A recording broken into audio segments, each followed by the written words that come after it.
My name's Andy Schmuckler. I like to think that there's some folks out there listening right now. I'm not sure there are, but it's a happy fantasy for me. Who, if they knew that there were a way of understanding the human situation that was integrated and multidimensional and hung together well, they'd want to know it. Particularly if it were a perspective that promised plausibly that it could help American democracy to survive in its present crisis and help more broadly for human civilization to get its act together and survive for the long haul on this planet instead of destroying ourselves, which is a real possibility that they would want to know. And I'm in the position of it being my conviction that, in fact, that this is indeed what I'm here to offer, and I welcome the idea that people will be interested enough to check it out to see if that is actually what gets delivered. And so every time I come out here Mondays and Thursdays at 11, I'm basically swinging for that fence to give some persuasion that there's something here worth finding that's more than the sum of its parts. but I present it in terms of those parts. And my hope for today's live stream is that this set of topics will show a diversity of perspectives that, if indeed they all do fit together, do suggest something about a lot can get illuminated here about the situation that we, as the civilization creating creatures that we are, about the challenges that we face, where everything is basically that we hold dear, that we value, that we hold sacred is at stake as to whether we get a handle on what we've unleashed before we destroy ourselves in a nuclear holocaust or environmental catastrophe, or in the case of the survival of American democracy, we destroy the good things that our founders gave us by crossing the line out of democracy and falling into the pit of fascism. So if you'll take a look with me at this list of topics, note that the intro piece and the outro piece both have to do with the American political crisis of this moment, where according to the futures markets, America has as much chance that next year we will be falling into the pit of fascism as we do that a year from now we will still be a functioning democracy under the Constitution and the rule of law and all that. So those are there are those two levels. And then in the middle, why are things the way they are? That's one of my newest attempts to articulate sort of the core vision that I have, that much of the rest of it sort of follows from my sense of essentially the forces that have created the human world in the form that we find it now, including some forces that if we don't bring them under control, we will destroy ourselves. So that's the middle piece there. Why are things the way they are? And then enlarded into that sandwich are the fables piece. Fables help us see things more whole. And the Newton and Shakespeare piece, and the two dimensions of the human good.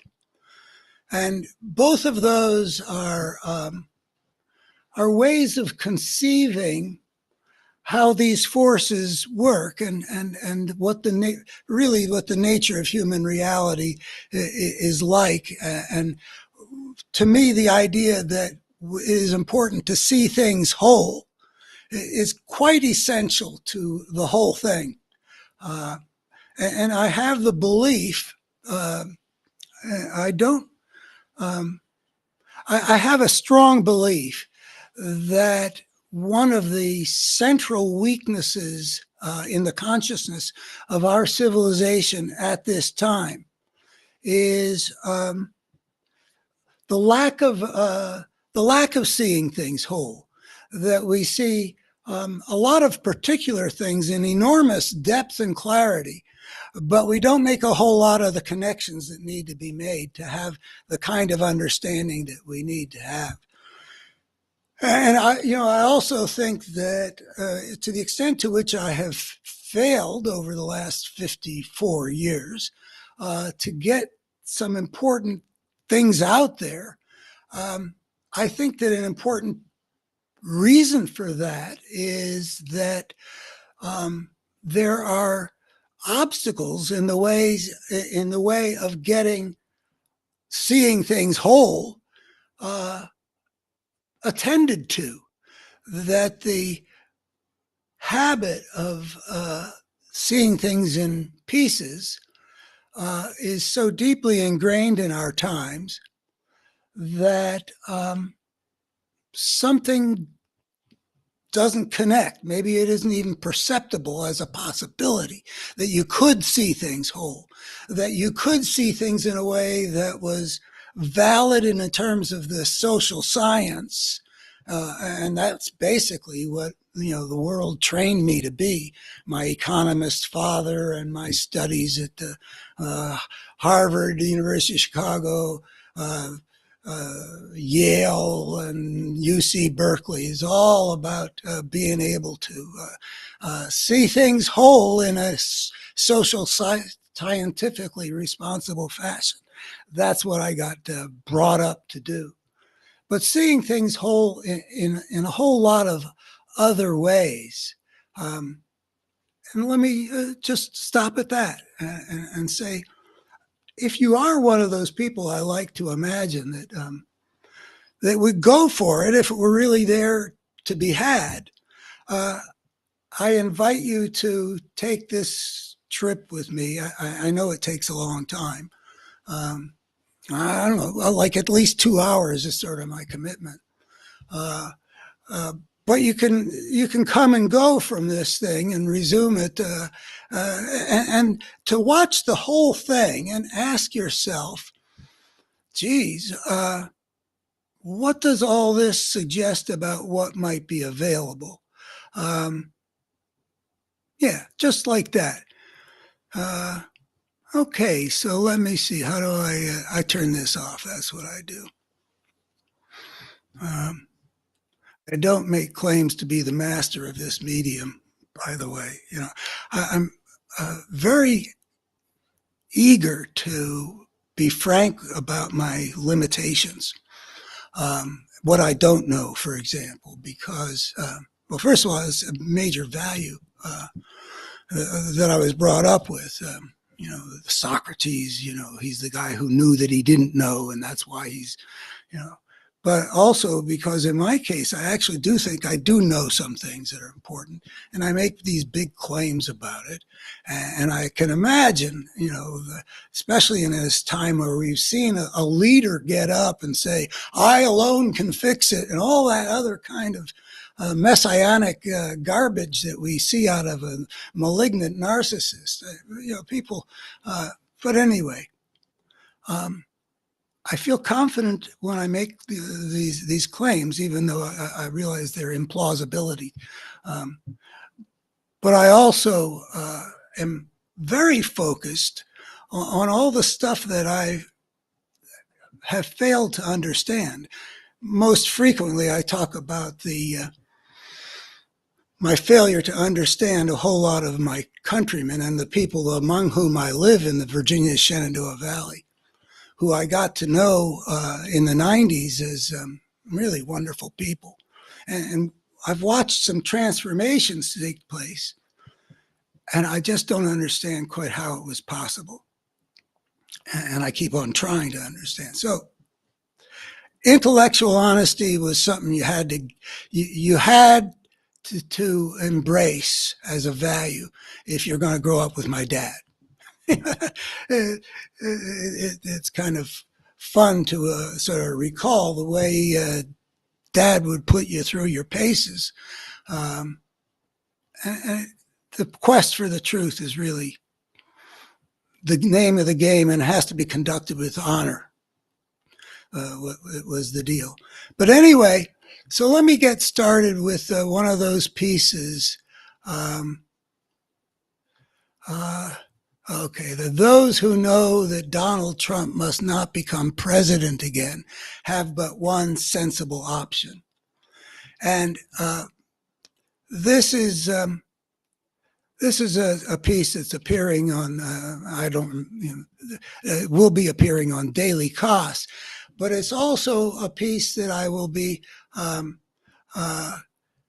putting as my weekly op-ed sometime in the fairly near future, even though it's in the very red congressional district in which I ran for Congress as the Democratic nominee in 2012. Every week I get a piece out there, and most of them are messages that are geared toward those conservatives that I knew and deeply appreciated, who are now ensconced in Trump world, which I see as embodying the opposite of the values that I found beautiful in them back in the 90s. This piece, however, is geared to two groups of people who are not the majority in the congressional district, but on daily costs is more. But there are some Republicans to whom this is addressed, because most of the Republicans here, those who know that Donald Trump must lose. Well, most of the people in the old VA 06, more than 2/3 of them, don't know any such thing. But some of them do. Some of them do, and this is addressed to them. But even more so is probably some folks on Daily Cost, which is a liberal website, because there are a lot of people, and I've known this kind of person since the late 60s. There are a lot of people who are going to deal with this election in a way that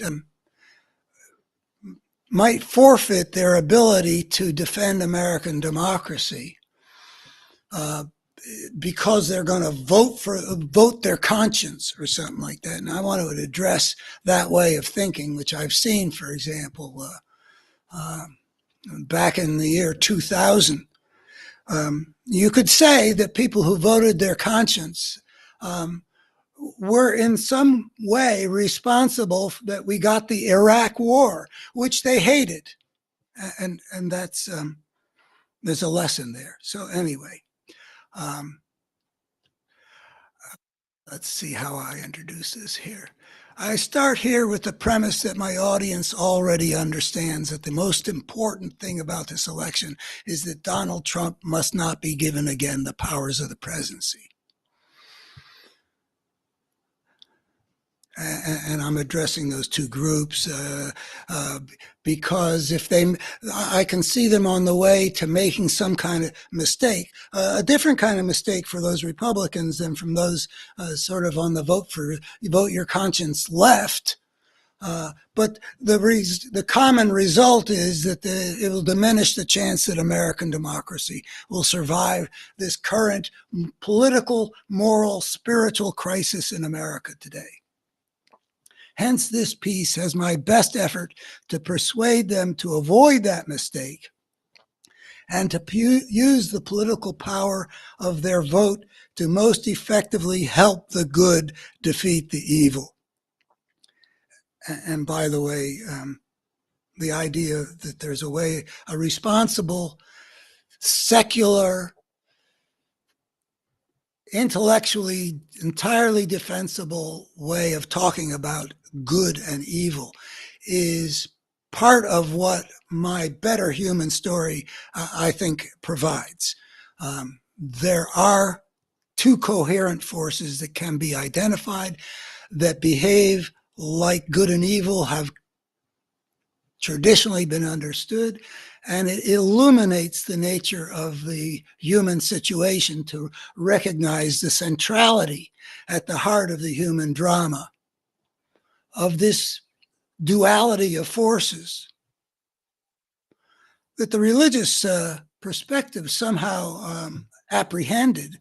And one of the things I really do wonder about is since they didn't get there in anything like the way that I got there, I'm kind of wondering, well, how did they sense that there were these two forces embattled in the world? I don't see it in supernatural terms of a battle between God and the devil. But something like that actually can be seen in the heart of the human drama. But I'm not going to be getting into that today. But please, if you want to check out to see if I can deliver that, and I'm confident about that, go to betterhumanstory.org, which is my website, and you will find that I've laid it out and as clearly as I can, and laid it out in in a whole handful of different ventures of it, like every 2 or 3 years, coming up with a new way of framing it. Because I just, I made a commitment 54 years ago that I was going to do everything I could to get this out into the world. And the thing that I had 54 years ago, which is that book about the parable of the tribes, the problem of power and social evolution. That particular piece is only just part of the thing and that I'm going to suggest here. But let's go now. If one recognizes those people who know what's at stake in the 2024 presidential election is the survival of democracy, have 3 alternatives. They can stay home, they can vote for a third-party candidate, or they can vote for Biden. But if one recognizes that preventing the election of Trump is the essential task, only one of those choices makes sense. Not voting and voting for a third-party candidate amount to the same thing. Both forfeit having any impact on who becomes president.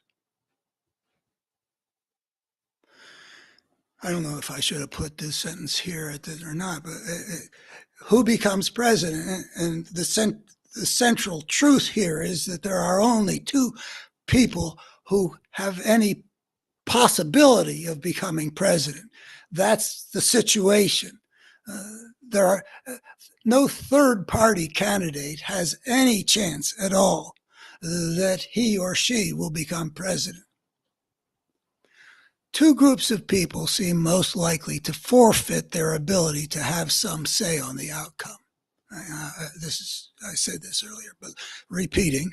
Republicans who find repellent the idea of voting for Democrats and who perhaps have a particularly negative image of President Biden specifically.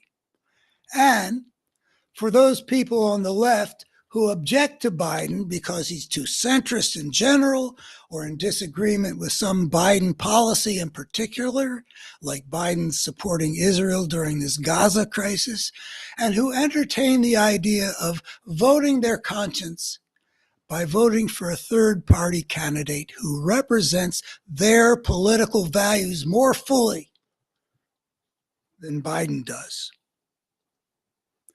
Those Republicans should heed what former Republican Congressman Joe Walsh of Illinois said on television the other day. Walsh expressed exasperation, even some fury, with his fellow Republicans who speak out about how unfit for the presidency Donald Trump is, and how Trump is a threat to the American system of government, but then fail to declare what must follow from those realizations. Therefore, vote for Joe Biden. Anyone who realizes that not Donald Trump is absolutely necessary must recognize that the re-election of Joe Biden is also necessary. That's because in our 2-party system, Joe Biden is the only other person who might win. It's Trump or Biden, which means that the supporter of American democracy must be a voter for Joe Biden. Even if he were as bad a president as right-wing media would have depicted him,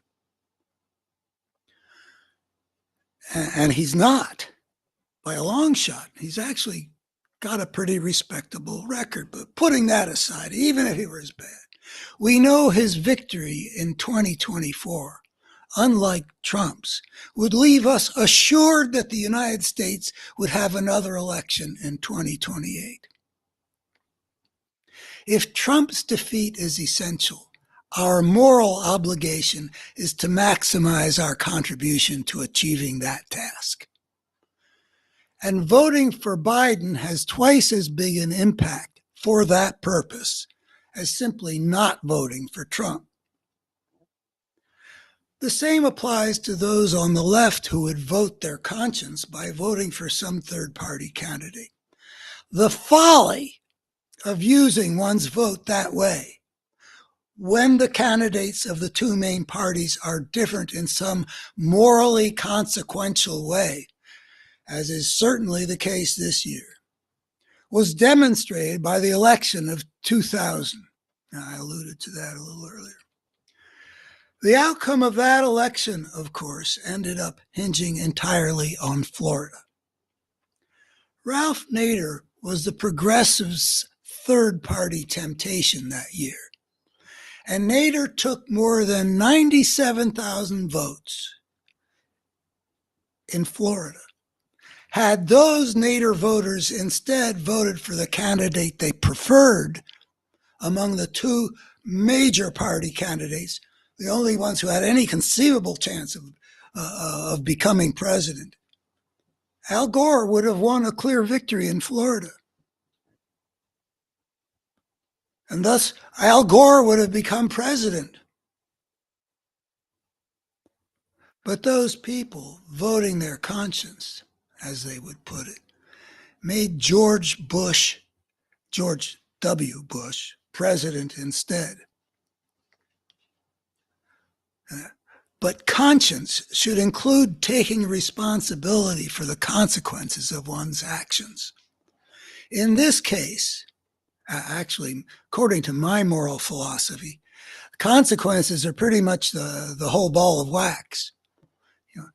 My ethic has been behave as best you can judge in such a way as to maximize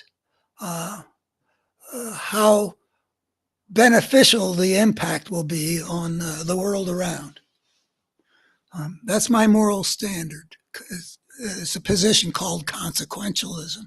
And it seems to me like it's kind of hard to form a logically coherent morality that would choose a path that made the world around us more broken and less good.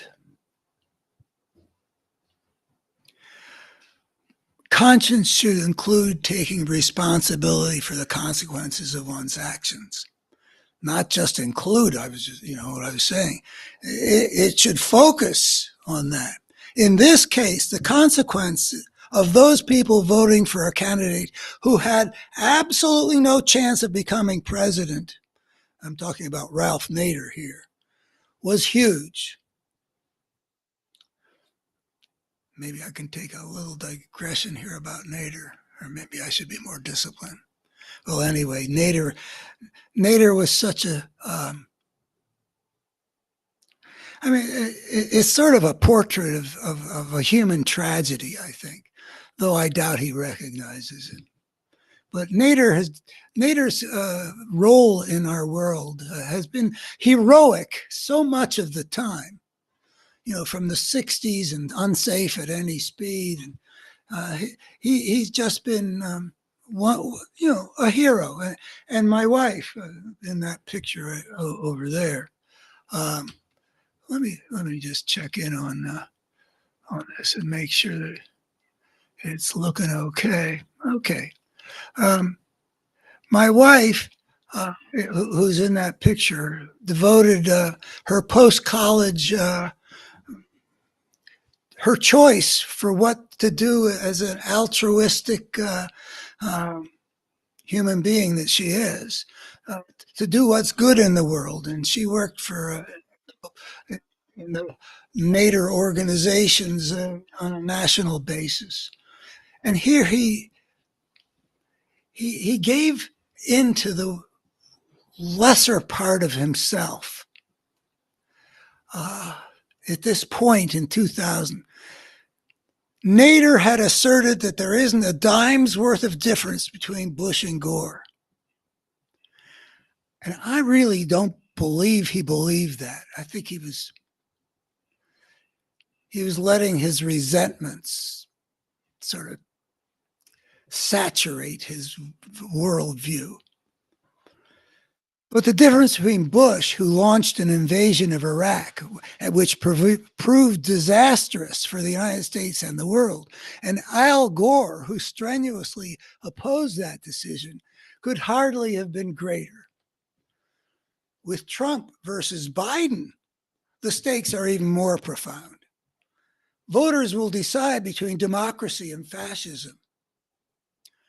Hard to imagine a more crucial choice, not just for the United States, but for the world as a whole, given America's long-standing role as leader of the free world. I have a sort of an afterword, which may or may not be appropriate to add at this point. I talk about that people can indulge their consciences when there's absolutely no doubt where their state's electoral votes are going to go. If you live in California and you're some lefty progressive who wants to vote their conscience, the chances that Trump would get California's electoral votes, I think, can be called zero. And then it becomes you can act out your I'll vote for the guy I like the most rather than worrying about the consequences. And I also talk about that if we were to change our way of electing a president to make it a straight nationwide popular vote, that wouldn't change anything. Wherever there are important differences between the only two candidates who might win, one must vote for the better of the two.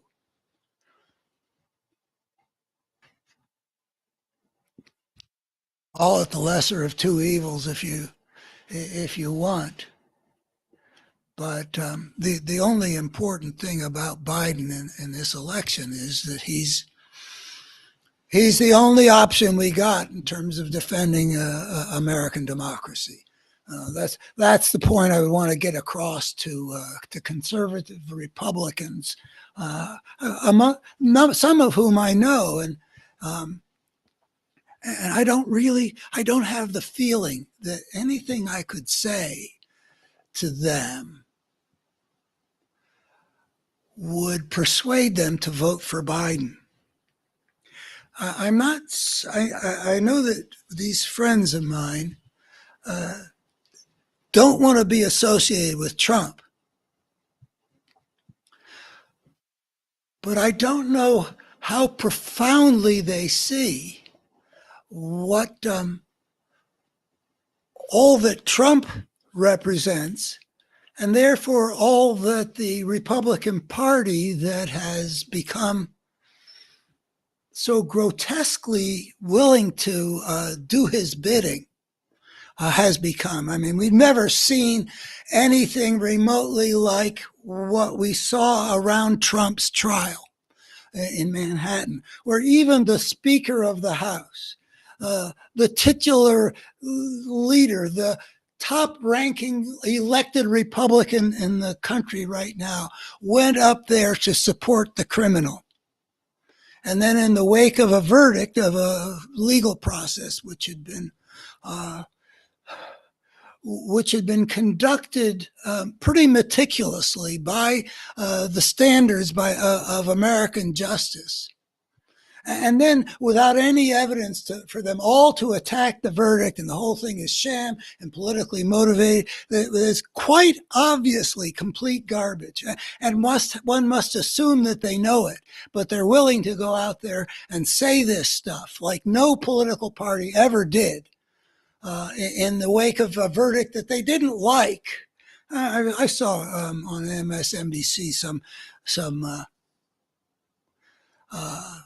footage of a whole lot of people, Democrats and Republicans, over a long period of time, expressing respect for the process, never attacking it the way the Speaker of the House did.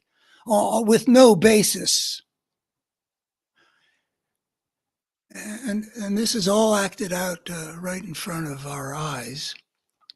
And here we come again to this thing that I keep on admitting, my failure to understand. These friends of mine are all patriotic Americans, and they're all intelligent people, and they're good-hearted people.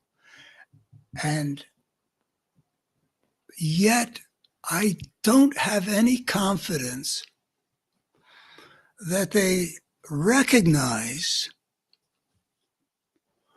just what their party has become. I believe this. I mean, we have an agreement not to talk politics. It seems to be an important way that we can come together with good hearts and open goodwill toward each other. And we've had several events of the three couples. We're about to do our second. We initiated it. And it's been wonderful. Every time we get together, we have this wonderful time, and we don't talk politics. But I have this feeling, and in one case, this feeling is based on, though we don't talk politics, we've had encounters online where my op-eds appear. And I think I have good reason to believe that something enables them to have a distaste for Trump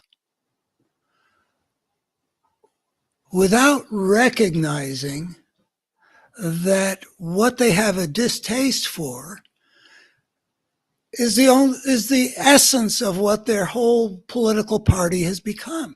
I mean, someone like Liz Cheney or Adam Kinzinger have been the rare exceptions. And they were punished in that Republican world. I mean, the Republican base in Wyoming watched Trump try to overthrow the constitutional order and through the overturning the election of 2020. And then they did Trump's bidding in expelling Liz Cheney to punish her for keeping her oath of office. How did the pictures that I knew get to that place? And these people who are my friends, they'd probably much sooner hold their nose and vote for Trump, even though I don't think my friend knows just what a one-man crime wave Trump has been. And I don't understand how you can not know it and be intelligent. He's intelligent, and I don't think he knows it. And there's that mystery that I keep on bumping up against. Sort of a magic trick of turning intelligent people into people who believe unbelievable things and who fail to believe obvious things. But anyway, that is one of the tasks that I'm taking on in this piece. Addressed to those who know that Donald Trump must not become president. Well, I don't know how deeply my friends understand that. They recognize that Joe Biden is the one who's holding down the fort right now, a fort that they have celebrated in their hearts every 4th of July, like conservatives often did, about this vision of America, this last best hope on earth, and all the patriotic stuff. And how their party is still called the same party as it was called when Abe Lincoln was the Republican president, or when Dwight Eisenhower was the Republican president, or even when Ronald Reagan was the Republican president. It is still called by that name, but it is now taken over by something which is quite different.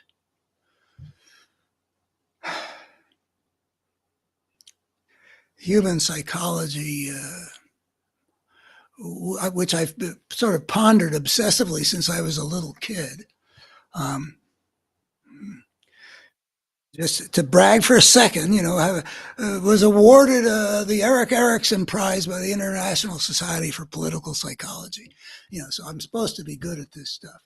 But this experience of going through America in this era has so blown my mind, watching this transformation, watching intelligent people act like they're stupid somehow, and watching good people embrace evil somehow.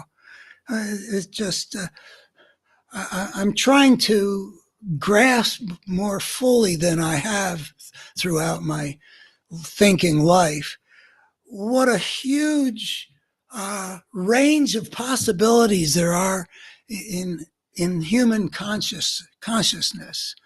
I think I've had too shallow a sense of what we might become, and what are all are the things, the dimensions of things happening. As we go through life and we learn how to become the persons that we are. When we're born as babies, we could unfold in well, how big a range? I'm starting to wonder how big a range. If human psychology is really so multidimensional that you could take some millions of reasonably intelligent people, and over the course of 30 years, make them something like stupid in their political understanding.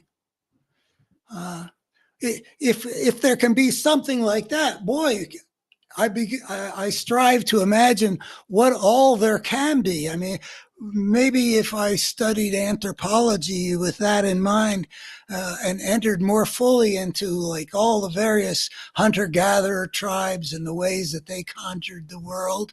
I remember I read a book that was very important to me called The Forest People, about the pygmies of the Turi forest. It was part of my effort to find out, which has been a major question, just what is human nature? And these people came across in this book by an anthropologist named Colin Turnbull. There was a beauty there. They were not swept up in the social evolutionary force process that forms part of the heart of my better human story. They were free to be their natural being, more than we are, and it was quite beautiful. I thought, and I still think.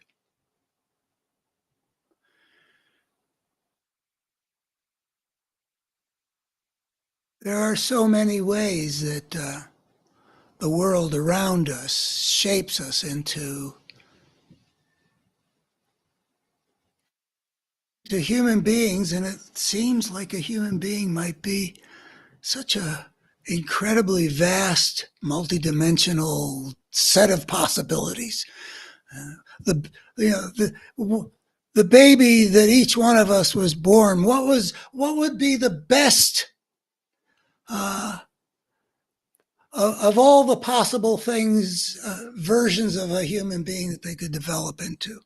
What is the full range of what they might develop into, depending on what family they were in, what culture they were in, and what set of personal experiences they had?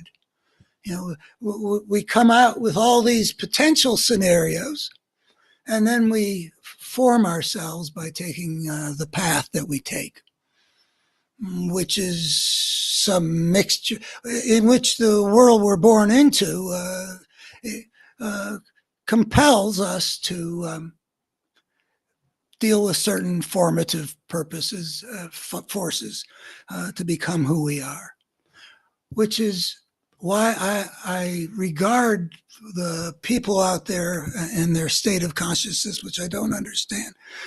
I don't feel hatred or even rage.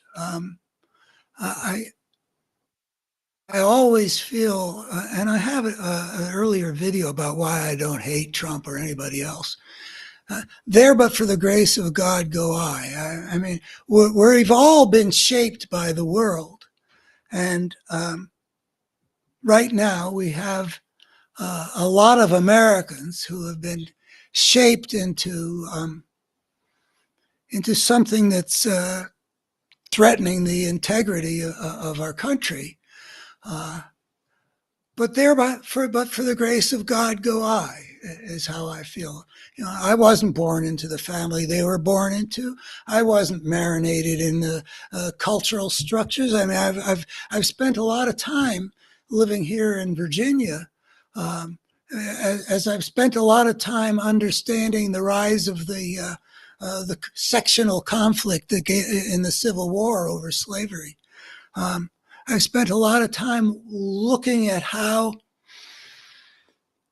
the forces in the Southern culture create the possibilities of achieving what this Republican Party has achieved. That the coming of the Civil War showed how power could work in that political culture to get people to sacrifice their self-interest for a force that was really exploiting them, and how to that force would have the standing as an authority to get them to believe things that were obviously not true. Just to name one, from the South in the immediate aftermath of the Civil War, it has been well demonstrated in New York Review of Books article by the foremost Civil War historian James McPherson in 2012, shows that immediately after the Civil War, the heirs of the slave power reconceived created the lie about what they had been fighting for. It wasn't slavery all of a sudden they were declaring. And they an orthodoxy of belief on the whole Southern culture about the noble lost cause and all that. The real cause was that a comparative few people saw the election of Lincoln as endangering their power and wealth, the expansion of their power and wealth. That was the issue that led the South to make the Civil War. But all of a sudden, that issue, expressed in more noble terms, was immediately told to be, it was states' rights.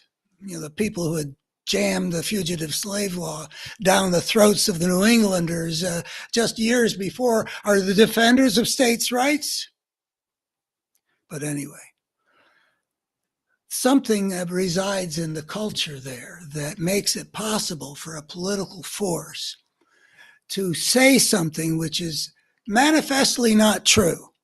I mean, in 1865, when the war was over, they're telling the Southern whites that to forget what they had heard in 1861 as each of the states seceded and declared what they were fighting for, their noble institution, their special way of organizing civilization, where, according to the cornerstone speech of the Confederacy from Alexander Stephens, the white man is naturally superior to the black man, and the black man's proper position in the world is subservient to the white man in their a noble understanding. The people heard that in 1861. They heard that in this famous speech, that the South was declaring itself to represent the opposite principle from the idea that all men are created equal. On the contrary, he said, the white man is superior. to the black man. People had heard these words. They were famous. And yet there was something built into the psychological structuring of people so that only a few years later they could be told, no, that's not what we fought for. We fought for all this other stuff. Noble lost cause. It was not a noble cause. And choosing war the way they chose it was not a legitimate move.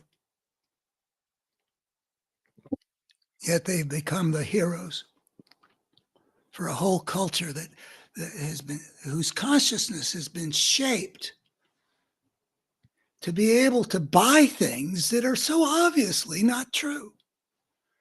Like that the election was stolen. Oh, you don't have to pay much attention to know that that's garbage. You know, I pay a lot of attention, so I don't expect it. You know, but if anybody were to pay 2% as much attention as I to it, they would have been washed over with so much information about recounts and investigations and things that the various people said to know without any doubt that Trump lost and he just refused to accept it. And he tried to steal the election. But people can be taught in their consciousness in some way. It's like a magic trick. You can see that it happened, but at least to me, I can't see quite. You know, what are the switches that you can? How do you conceptualize what happens in people whose intelligence you can see at work when they run their businesses and do other things? You know, it's not like they're, you know, slow students, you know, who have trouble figuring anything out. They execute their lives with a high degree of intelligent competence. And yet, a certain message can come through from a certain kind of a source. And then I get thinking about what do I know about hypnosis? You know?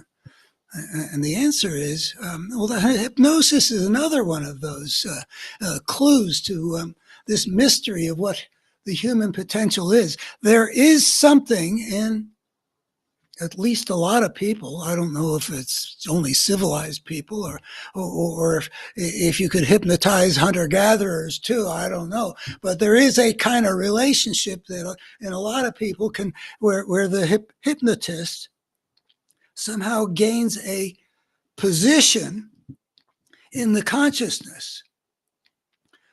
What kind of, how are we to conceptualize? Anyway, human psychology, you know, I used to feel okay about the extent to which I understood it. And it's become a more profound mystery to me. Maybe that's a function of how much of the time I'm looking at this mystery of the people I knew well from hundreds of hours of talk radio conversations back in the 90s, and whose beauty I so much appreciated. You know, just having to look at that happen in our times.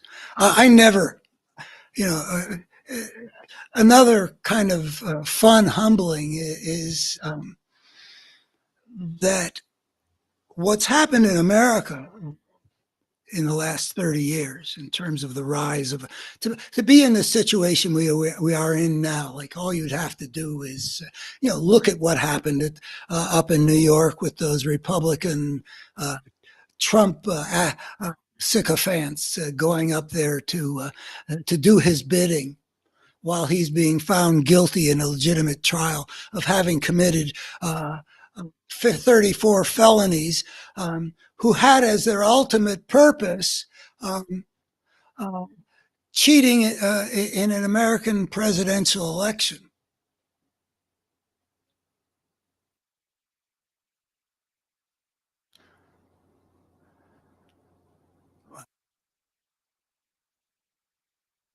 So let me go to fables then. This is that was one way of trying to see things whole. There's the way in which, for example, there are cultural tricks that the system utilizes to perpetuate itself, having to do with shaping people's minds as they grow up. In families very different from mine that make it, some things happen that are different, including going to church, for example. I don't go to church. They do. That has a meaning. There's just, well, that's a way of seeing things whole, that there are cultural patterns that having to do with shaping consciousness that move through time. And so you can see that the 1850s, 60s, 70s in the South can show forces at work that we can recognize as still being active in that political culture today. So anyway, let's go from a completely different angle at the idea about seeing the connections among things. I mentioned here, referring to a previous op-ed that I had in the newspaper, my choosing to reach out to my 2 5-year-old granddaughters who live on the other side of the country by sending them a series of videos on each of which I tell them an Aesop fable. This is a couple years ago. At least, I think, more than 2. It has occurred to me since then how my choosing these fables connects with my lifelong belief in the importance of seeing not just the particular and concrete, but also the patterns formed by the way things in our world are so densely interconnected. Connecting also with my belief that in no era of American history have our cultural habits of thought engaged so little in seeing things whole, a deficiency for which we are now paying a great cost. That's as far as I go toward politics in this piece. This is otherwise, but I do believe that the failure to see things whole is why the liberal side of America's embattled political realm has been so ineffective, been too blind and too weak in defending what's best against a force of brokenness. Too blind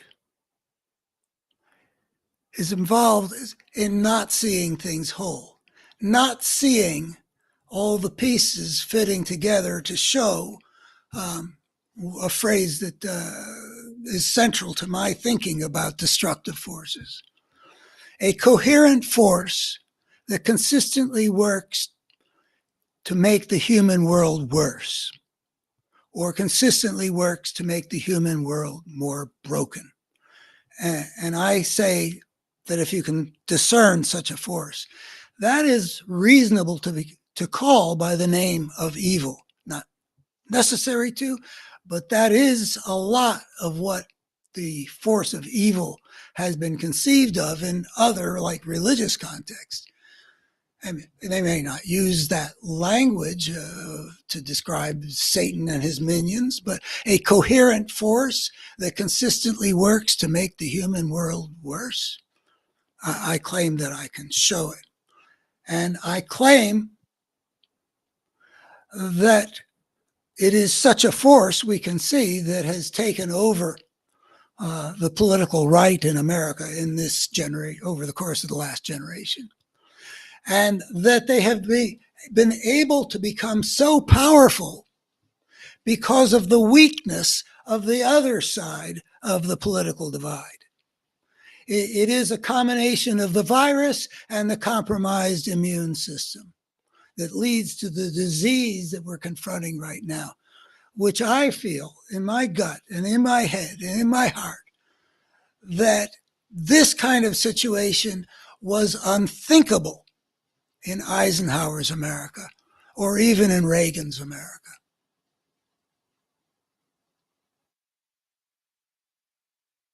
But if the immune system does not recognize uh, the thing, the thing that makes it so consistent in having a negative impact on the world, if you can't make the connections and see things whole, then you're not going to. I use the baseball saying, you can't hit what you can't see. And you can't see what you can't conceive of. Okay, so that's the only political connection there. Going back to fables and the way they help show how things are to be seen whole. Fables are picturesque and enjoyable vehicles for revealing patterns embedded in the human world. The stories are vivid and concrete, about foxes trying to get some grapes, about a lion who learns that even the very humble can be of great value, about a couple that cuts open a goose to get all her eggs at once.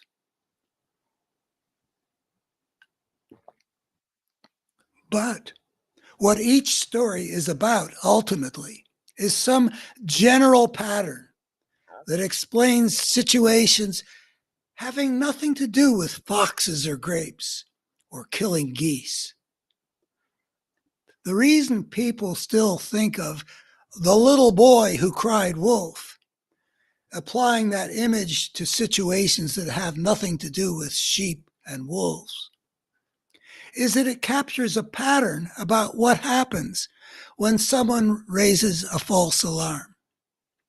And still more generally, about what happens to someone who deceives people and then later cannot get them to believe him, even when he speaks truthfully.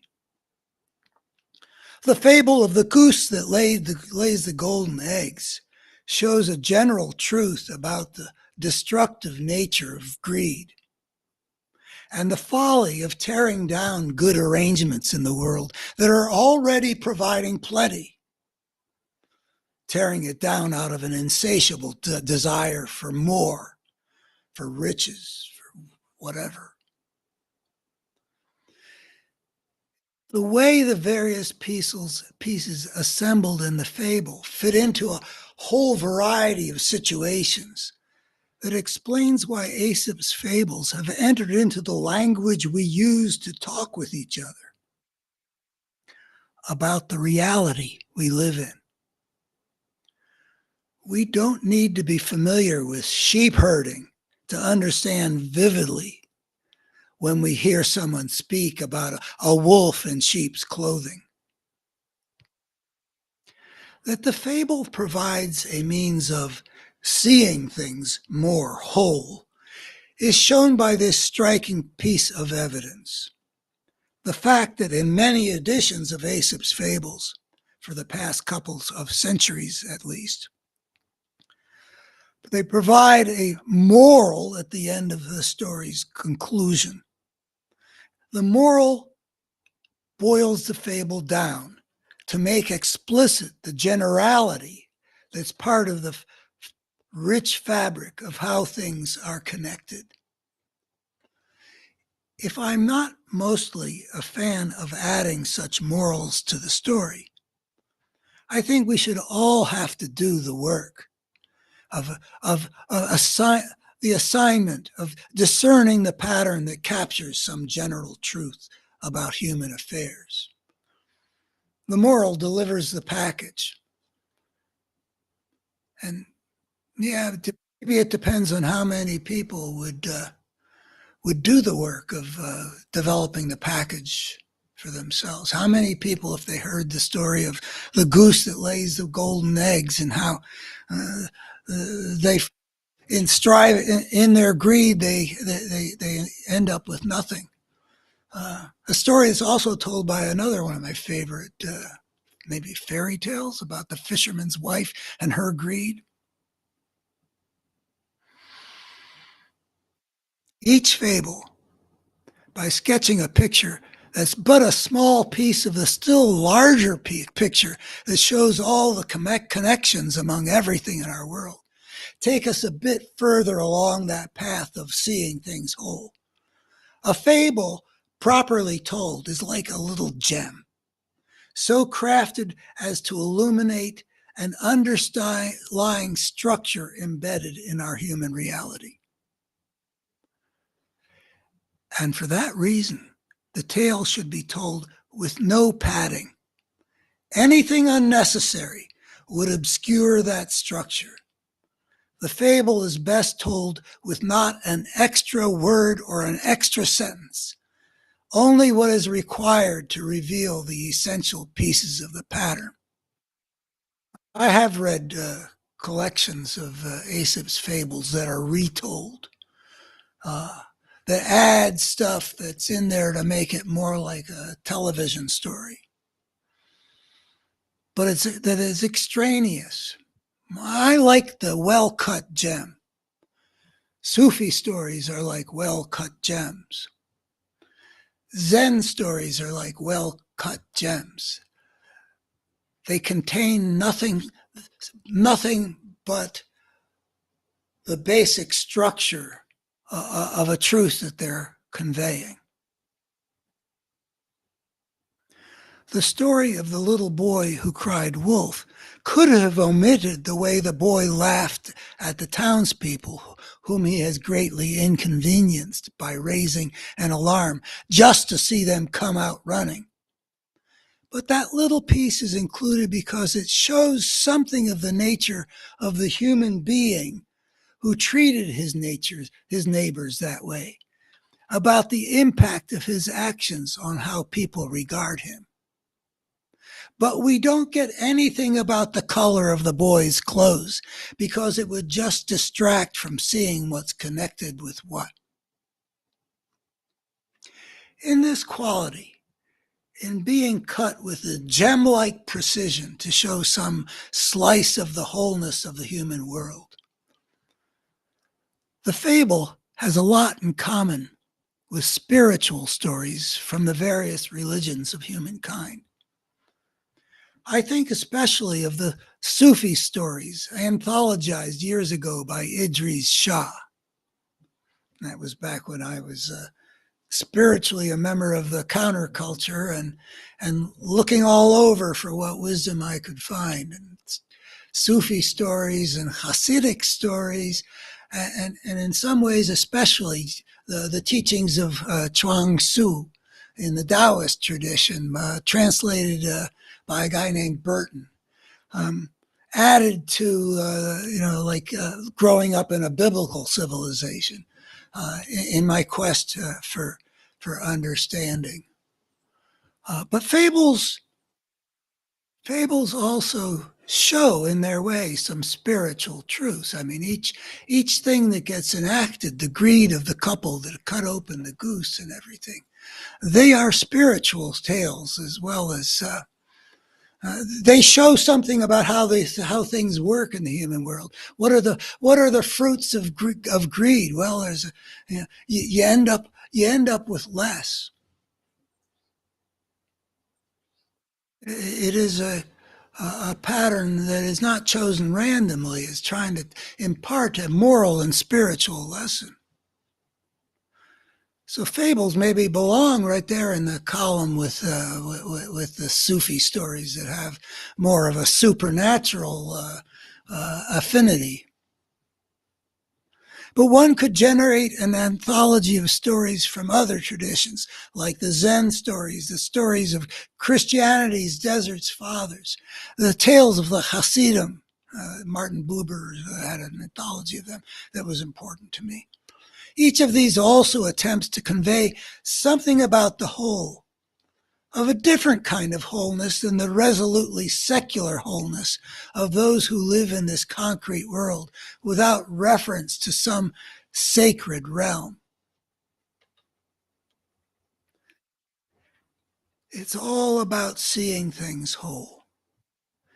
It's about seeing what comes with what as part of the organic dynamics of the world of human life that we are engaged in every day. Seeing our lives in all those terms about don't be greedy, about how to deal with disappointment, unlike the fox with his sour grapes. All of those are lessons that show us some important dimensions of our reality. Seeing things whole. And the most fundamental thing that I feel I have to contribute about seeing things whole has to do with what began with that idea in 1970. Made a bit of a splash in the early 80s, but for some reason has never been refuted, but not been accepted or struggled with, but just ignored since, after it had been out for maybe 7 years, just disappearing. But it has expanded into a lot of other ways of seeing things still more whole. And I continue to be sort of inspired at points of being able to sort of lay things out in a different way, to re-experience it for myself, and to find a vehicle where I try to show something. And this is the most recent one of those. On my website, there's a portal called Major Relevant Essays. And this isn't there yet on a permanent basis because I'm still working on it. But I want to share this way of seeing things whole, which here goes. And what is the title? Why Things Are the Way They Are. Up until the point that life begins on this planet, I don't have a story about why things are as they are that makes sense. Before then, from the Big Bang forward, I have no idea why things are the way they are. It's true that given the laws that seem to govern the cosmos that came into existence with the Big Bang, science tells us a great deal about the way things have unfolded in the cosmos before life began. Science shows, for example, how star formation works and how heavier elements get made within stars. But as for why this cosmos operates by the laws it does, or even why this cosmos came into existence at all, I'm utterly clueless.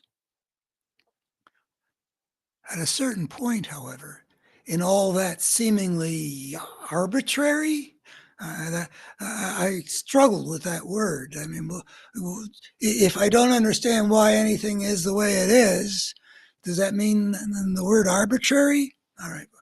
But at a certain point in all that seemingly arbitrary cosmic unfolding, that point being where things that can replicate themselves, started forming on this rocky planet, utilizing some organic molecules that apparently emerged by mechanical chance.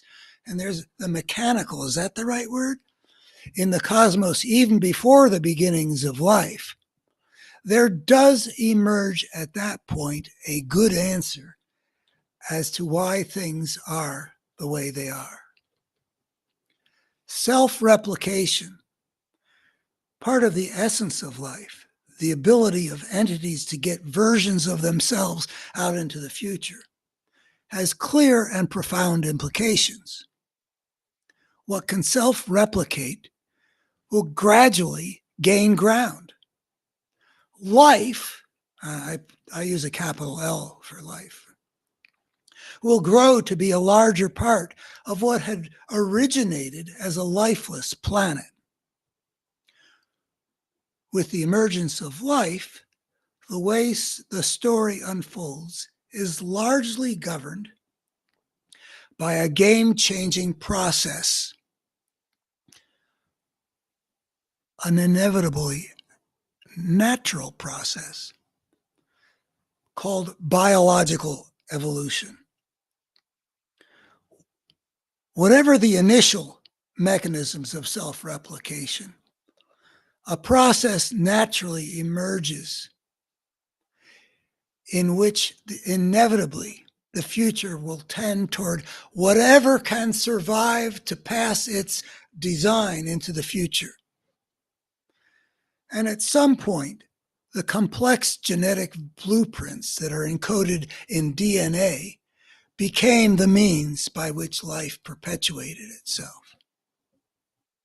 I have a friend who's a scientist and very engaged in matters involving evolution. And I asked him, since DNA is so complicated, it can't have, originated, gone from lifeless to here's DNA in one step. So what were the original self-replicating things? Anyway, he sent me something back. You could Google the RNA world hypothesis. I'm not competent to present it well because of my very limited knowledge about RNA.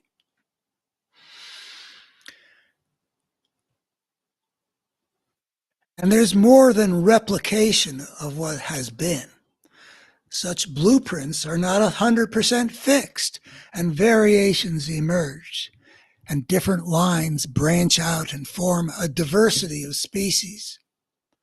It also, and I don't know if this sentence should be, I have it in parentheses, but maybe it's just a distraction. It also turns out that besides the branching, where DNA is just passed from ancestors to descendants along their line that we call branch, DNA can also get transmitted from one branch to another. I actually think I probably should omit that. I'm basically trying to signal here that I'm not ignoring that, because the picture really needs to be seen in more complex terms in view of this sort of revolution about, I forget what the phrase is, across line. Okay. Getting back to really the heart of this answer to why are things the way they are, and once life emerges. Not every living thing will survive to get its DNA into the future. And which organisms and species do survive will not be random. The systems of life on Earth inevitably will be made up of those forms of life that have whatever it takes to get selected being an emphasized word, by the inevitable non-random survival of some and death of others. I didn't know whether to put in there that those that survive are partly because of having certain adaptations. That's the non-random part. But there's also, there's also which organisms get, struck by lightning. There's a chance aspect to it. So it's the combination. But the presence of one powerful, non-random thing that's not about chance is that's sufficient to drive things in a non-random direction. That inevitable being a big word in this whole thing, selective process unfolds without plan or purpose. It's just naturally what happens. The selection for whatever works. Niches get filled, predators as well as prey, parasites as well as hosts, because the process is wholly opportunistic. While life's mere emergence does not bring value into the world, and there I'm uncertain about whether this is working as a transition. I got something big to say here, but I don't think this is the way to get there. One of the strategies that works for life involves the emergence of creatures who experience things in terms of value, some things as better and others as worse to experience. Value is thus an emergent reality, meaning that nothing mattered until there emerged creatures who experience things as mattering. I think this is a little unclear how it's proceeding. I think what I'm trying to get at is that selective process is one that is geared toward creating an order in which there is a better and a worse. It may be opportunistic in many ways, but it also generates creatures that can have experiences that are for the worse, or can have fulfillment. That there is embedded in that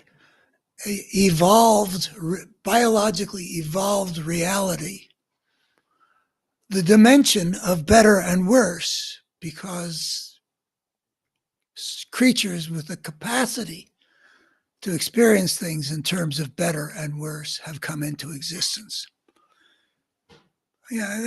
Anyway, this is the best I've done so far.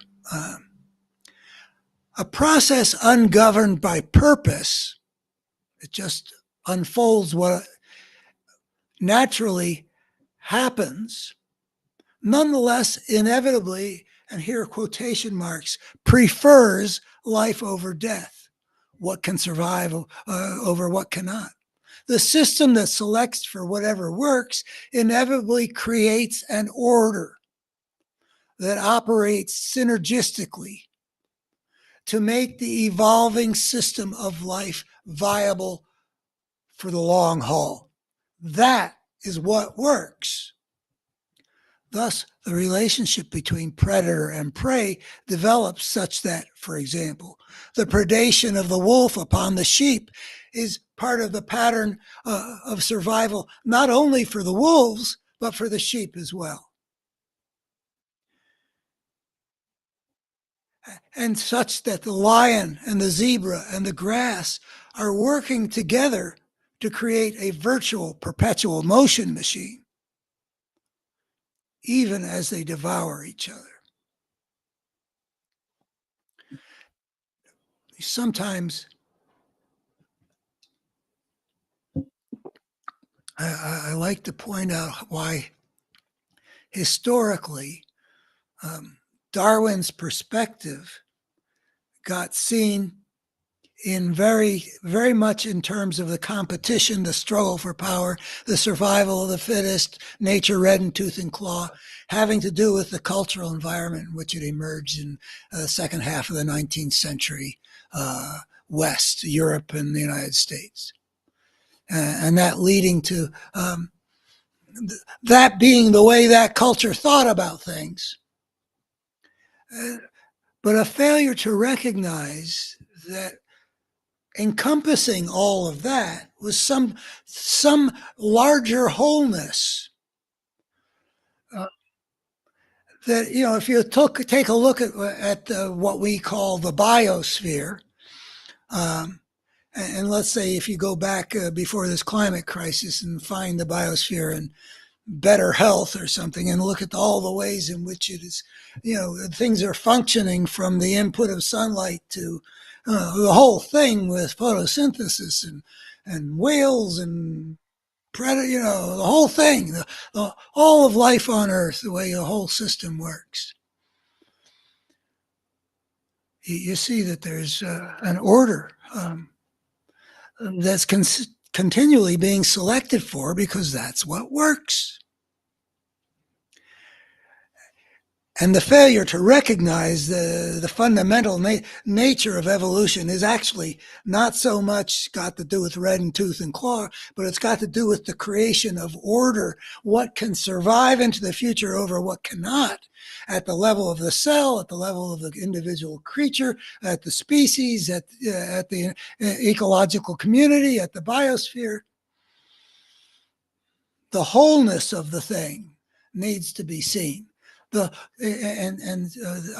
of, I think, of our problem in the secular worldview is that evolution has not yet been fleshed out far enough to give us some ways of seeing things whole that are important, that religions gave people, things like the moral dimension and the spiritual dimension. Religions gave people that. And then when a big chunk of modern Western culture departed from getting its understanding from the religious heritage of our civilization and started trying to get it through, thinking about stuff in terms of what we've observed and stuff, that part of the evolutionary perspective made it into the culture. To a meaningful degree, that a lot of people basically understand what we're talking about when they talk about the COVID virus mutating. How it can get incubated in a human host and make mutations more. People, and how a particularly virulent human-to-human contact might replace this variant with that variant, all that stuff. But a lot of people have that. If you don't really see the larger picture of what the order of life has been about, the one that created us, that we emerged out of, we're not going to see something important about what's happened. And that's what that idea is about, because at that juncture, something unprecedented happens. And here in this piece, I'm about to turn from, I went through the cosmos, which I'm clueless about, really do wonder. I mean, how, I really clueless about how do you get a cosmos like this, Why like this? Why anything? My mind gets boggled. Then to the system of life in which all kinds of things are happening, but a central thing has got to do with Darwinian selection, variations, non-random perpetuation, selective process for adaptation to an environment, all that kind of stuff. And then I say, the story that makes sense about why are things the way they are, you got to recognize that there was a crucial step, a point of discontinuity, that there's a new story when a creature starts to create civilization. And here's how I try to articulate that. Just to conclude the middle part, the biological evolution part. So, regarding the question, why are things the way they are in the systems of life on Earth from 3.5 billion years ago up till 10,000 years ago? That evolutionary process, that biological, provides the heart of the answer. I'm not going to go into, changes in the atmosphere or continental drift or asteroids hitting the planet, or the story is more complex, but the fundamental story of life developing on this planet, and I can't imagine it isn't true any place where anything like life would emerge. and I'm imagining that there must be a lot of those kinds of places, that you end up with natural selection. That on other planets, I don't know how much variation is possible. Is it all going to be carbon based? Is fresh water in liquid form required by all? What are the temperatures? I don't know. But if life develops and there's the planet is habitable enough so that something like what happened on Earth could happen there in terms of varieties and interconnections of complex ecosystems and branching of different life forms and eventually multicellular creatures. And if all that unfolds and has time and space to be able to do it, something very similar is going to happen. Just naturally. If there's any reason why it couldn't or any other way it could be, I can't conceive of it.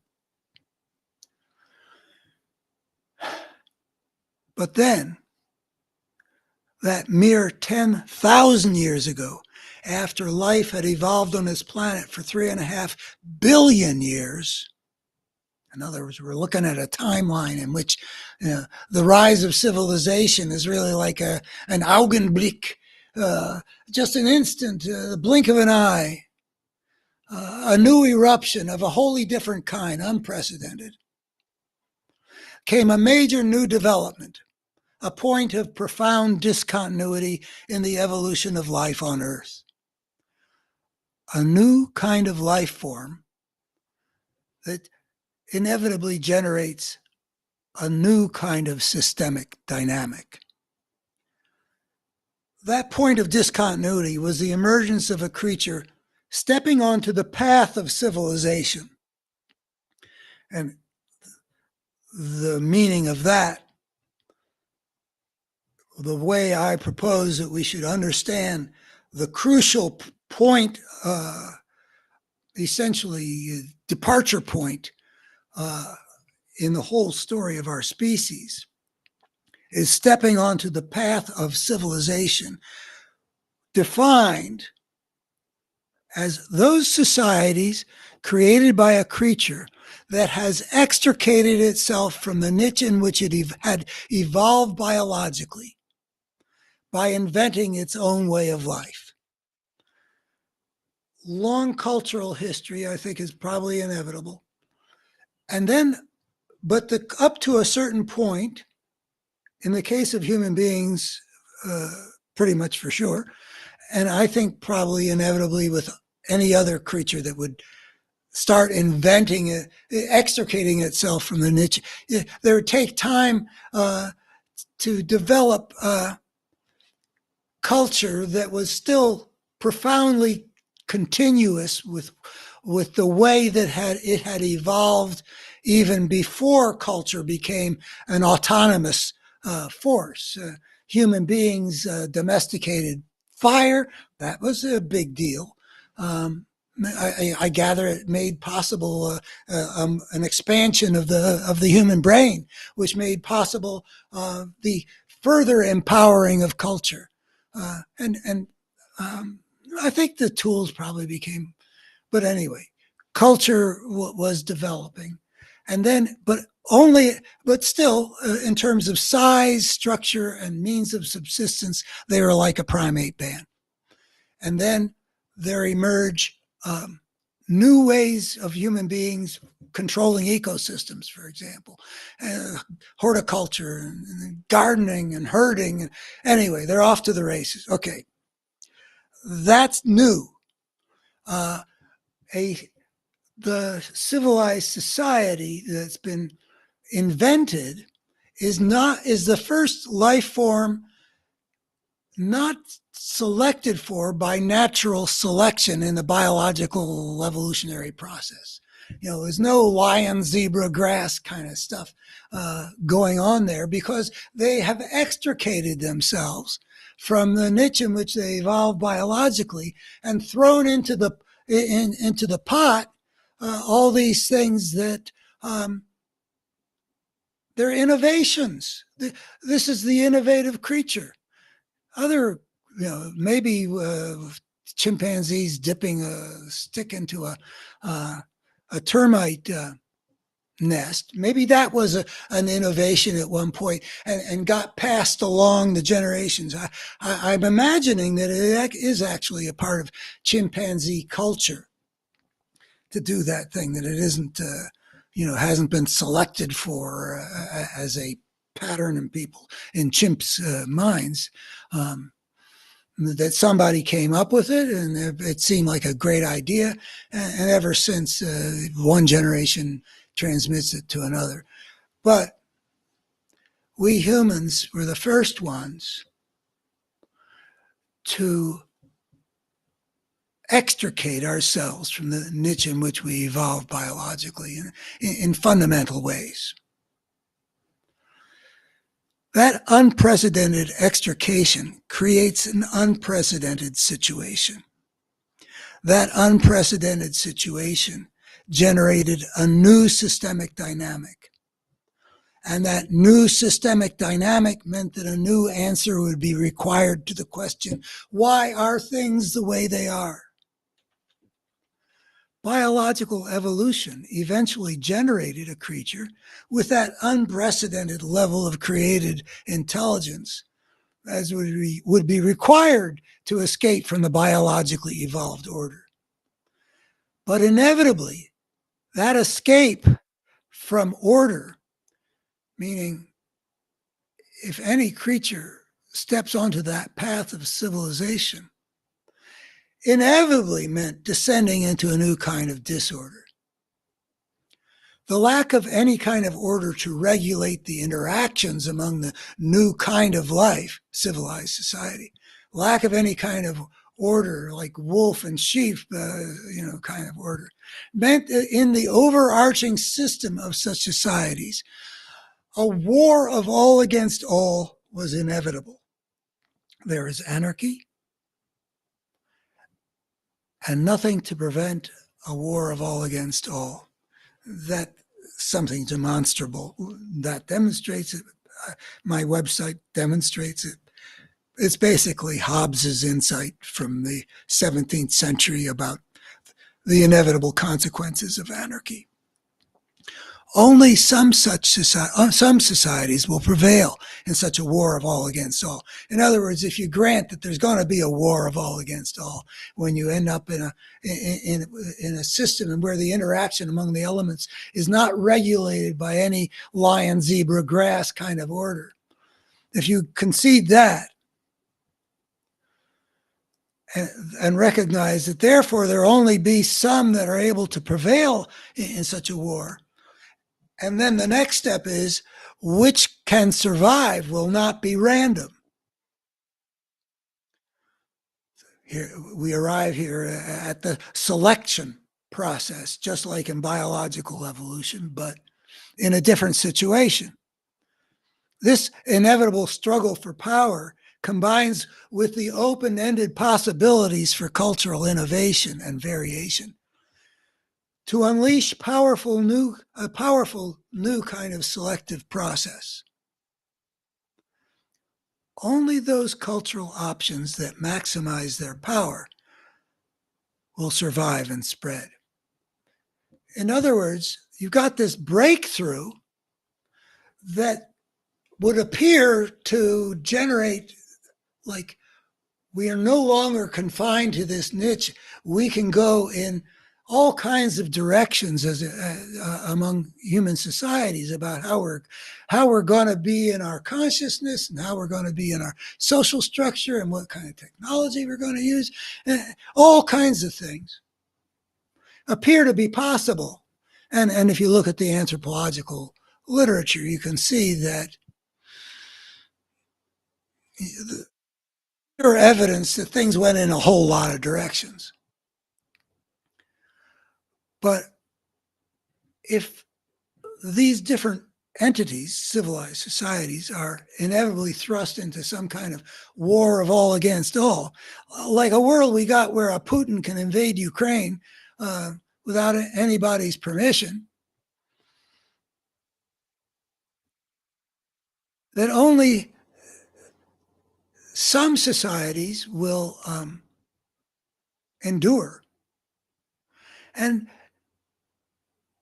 what will endure are those things that have the power, measured by the capacity to be a victor when societies are engaged in some chronic way, in some war of all against all, where societies get destroyed sometimes and vanquished and colonized and enslaved and driven out, and or compelled to defend themselves, which means that they got limited range of cultural choices because they need to develop the kinds of power.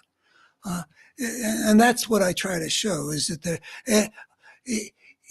power is like a contaminant. It just takes one thing introduced into the whole system, and inevitably the ways of power spread throughout the whole system. I claim that there's no escape from this, that the logic is compelling, and I've worked very hard to show the compelling logic. And let me say that if you go to abetterhumanstory.org and you put in the search box ugliness, read the essay titled "The Ugliness We See in Human History Is Not Human Nature Writ Large." I lay it out there in 6 steps, and I will be doing I will have my brother, my big brother, Ed Schmuckler, putting me through my paces in one of these upcoming episodes to lay out what I feel are some the compelling logic, which says that at that point that we became the civilization creating creature, we inevitably unleashed a force that would drive the development of civilization in ways that we didn't choose but couldn't avoid, because there's a systemic selective force that inevitably plays a major role in determining how the creature's civilization will evolve. And I also say that bringing that force under control, that force understood in a way that involves seeing things whole,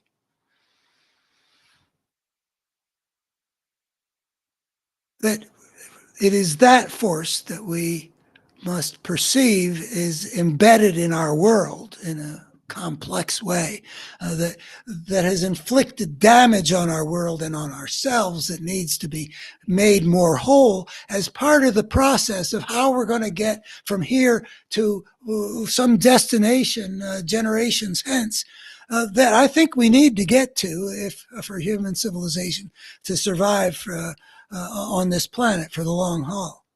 I think I can show that the world system that we have now among civilized societies involves playing Russian roulette, pulling the trigger every few generations. And we know that you can't play Russian roulette indefinitely and expect to survive. And one could do similar things with climate change or other environmental catastrophes. How do we get from here to there? It's important to understand, seeing things whole, that when we became the civilization creating creatures, we inadvertently triggered something that was going to be very challenging and destructive and traumatic and dangerous. We unleashed a destructive force on the world that we have not yet brought under control. Human nature, one of the things I feel like I can offer is that we are for sure better creatures than we have thought ourselves to be. And I don't claim to know how much better, but I can prove that we're better creatures because the dynamic of being the civilization creating creature means that you are going to generate anarchy because you extricate yourself out of the finely tuned ecological order that life on Earth perpetually was trying to create over 3.5 billion years. That process created us, but it didn't create the order of civilized societies engaged in a war of all against all, and therefore generating a process where what appears to be the breakthrough into the freedom to invent our own way of life and make a world just the way we want it to be turns out to be warped inevitably by a social evolutionary selective force that's just a natural part of the dynamic. And so you have a coherent force that's consistently working to make things worse, which acts a lot like Satan and his minions, but it's got nothing supernatural about it.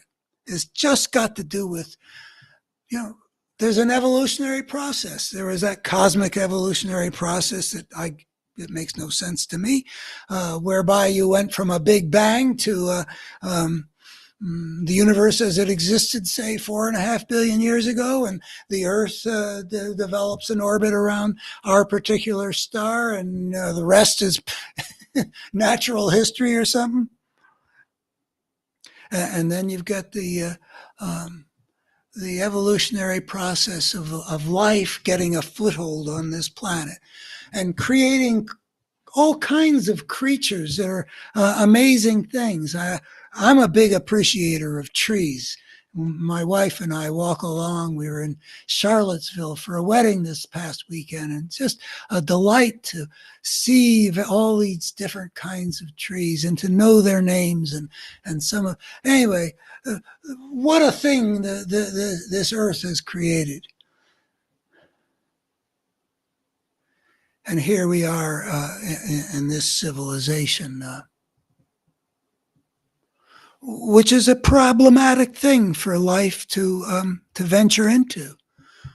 My Better Human Story shows that life actually takes a serious gamble when it in its opportunistic, no plan nor purpose, just natural unfolding, what can survive, what can work. Eventually, I would expect it would not be that rare if you develop a living system like Earth's.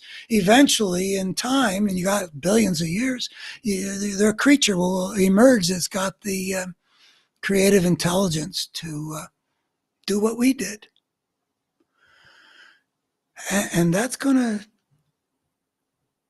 turn out to be, what if it were inevitable that if you get healthy life evolving for a really long time on any given planet and anywhere in the cosmos, that eventually it's going to generate civilization, that it just naturally, there will be various strategies for survival, bigger brains with the mammals, bigger brains still with the primates, and then a branch of primates that keeps on developing more culture, which rewards more brain power, which continues to be, and eventually it gets to be the point where this creature can figure out we can plant the plants that grow crops of plants that we've been gathering. We can herd animals that we've been hunting since we were, whenever that hunting gathering began. I suppose chimpanzees are hunter-gatherers too. They do eat meat sometimes, I guess. Well, eventually, if eventually a living planet is going to create a species like us, smart enough to change the rules, and therefore that will plunge into, that's what I'm wondering. Is civilization sort of inevitable and then on any healthy planet that's given enough time? I don't know. It happened here. There are so many billions of galaxies with billions and billions of stars and billions of planets. It must have happened a lot, I would think. And it turns out, I think, that that would suggest there's some kind of, if there's any bigger evolutionary scheme, it would involve sort of the whatever it was that happened before life, and then biological evolution, and then a new phase, which is dangerous, where life in the universe will repeatedly come up against the question, well, Can you get it together before you destroy it yourself? The answer on the earth, anyway, is I think, the jury is out on that. But that is the challenge that we face. Now, I'm going to go to another piece. Well, let's see. Was there something more that should have been said about why are things?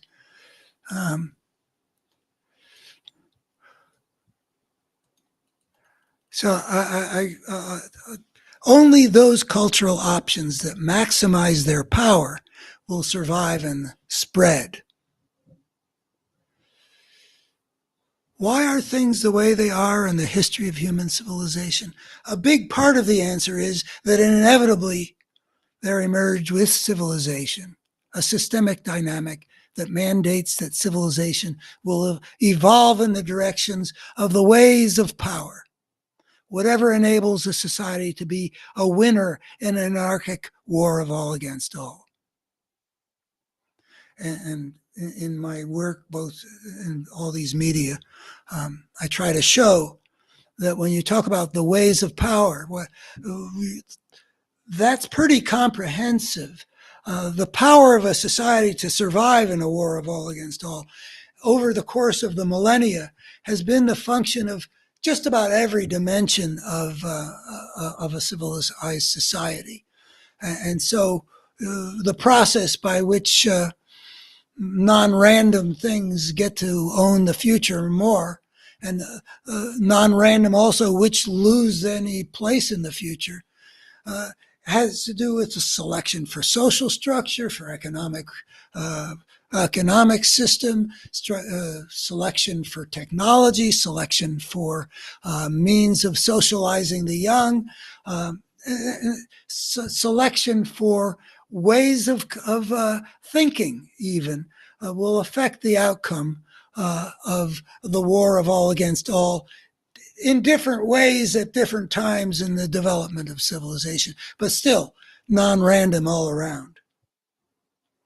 So agricultural societies replaced hunting-gathering societies. That was a big wave. And then industrial societies, fortified by the powers of their technology and the Industrial Revolution, are able to subordinate the rest of the planet that was still basically in the archaic agricultural stage. That was the other big wave that at least I can see. Non-random selection for all kinds of things. Why are things the way they are? Okay. Civilization only appears to be a breakthrough into freedom, into the freedom for human societies to evolve in whatever directions people want, all kinds of directions.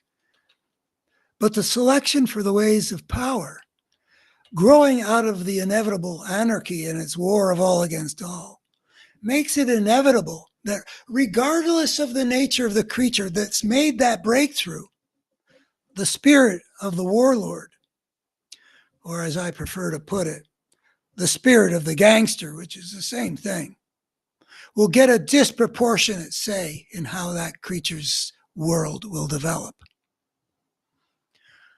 A new force enters the world, a force of brokenness, in which the unprecedented disorder of anarchy creates the brokenness of chronic conflict and of some of the worst of the creature's potentialities being elevated to disproportionate influence.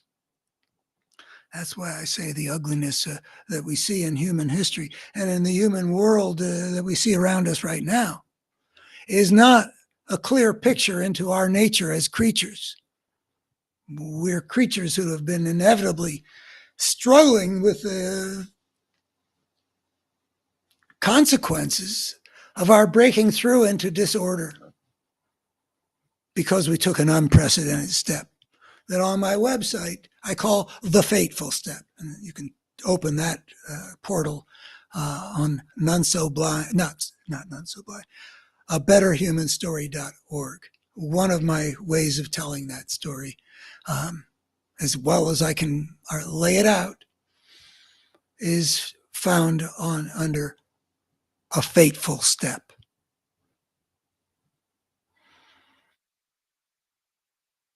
Interesting to think of a cosmos that's going to inevitably generate life in a lot of places. I'm guessing, and that the generation of life is if it's successful enough and it's got long enough to go, will inevitably generate cultural creatures, and I think it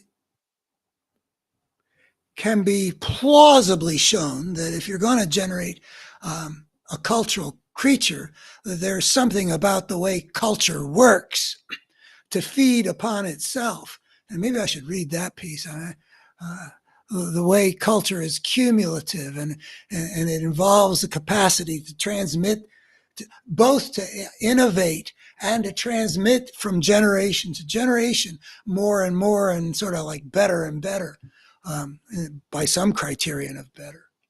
And that means that there's going to be a cumulativeness to culture, and also a self-reinforcing nature to the evolutionary process. And I think that you would maybe be able to argue persuasively that wherever life emerges, eventually there will be civilization, because the nature of the process will generate some creative intelligence eventually, which will generate culture, which will become a path that the creature invests more and more in, and becomes more and more capable of creating in a more and more powerful form, which will mean that eventually they will cross the threshold from basically living continuous with what they evolved biologically to do, into developing a whole new way of life of their own invention.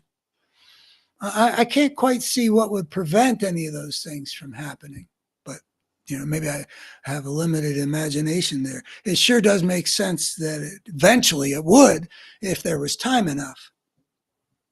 And then, if you do step across the threshold, and like human beings did 10,000 years ago or 12,000 years ago in the Caucasus, or in sort of greater Anatolia area, I'm not sure exactly where they're saying the very first signs, but it's sort of like the cockpit of between Syria and Caucasian steppes, and that in that area, the beginnings of civilization, or maybe it was also unfolding in 6 different places, like it sprung up. And I would love to know, why is it that apparently civilization springing up in the Nile, and in the Tigris Euphrates, and in the Indus River Valley, and in I guess the Yellow River is a Chinese one, not the Yangtze, I don't think, but anyway, one of those Chinese rivers is, civilization sprung up in what they call its pristine form in all those places. And not all at the same moment, but it wasn't transplanted, at least if what I learned when I studied this stuff is still regarded as true. It just sort of emerged out of the beginnings of the consequences of the fateful step. I believe there's an image of like clusters of little villages that are, have maybe gardens or whatever along the, so not near the Mediterranean, but up the Nile from there, if I remember some map correctly from a lot of years ago. And in the Tigris Euphrates, they're emerging over many generations. Another cluster of societies that were going to be compelled to deal with each other.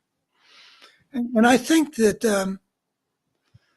I remember some anthropologists saying that in all 6 of these places, there's sort of circumscribed lands, so that there's the capacity of societies to move away from each other rather than have to deal with each other was limited by the circumscribed nature of the land. Now I can picture that with the Nile, because the fertility of the water in that part of the world, I think, depended so much on the river.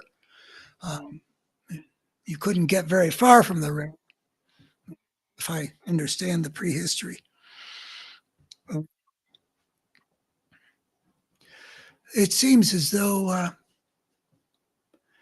maybe our universe is set up to make our situation sort of an inevitable thing, which is to say that there will be inevitably lots of living planets, and inevitably lots of them will find themselves in the situation where we are right now, where a destructive force inevitably arose with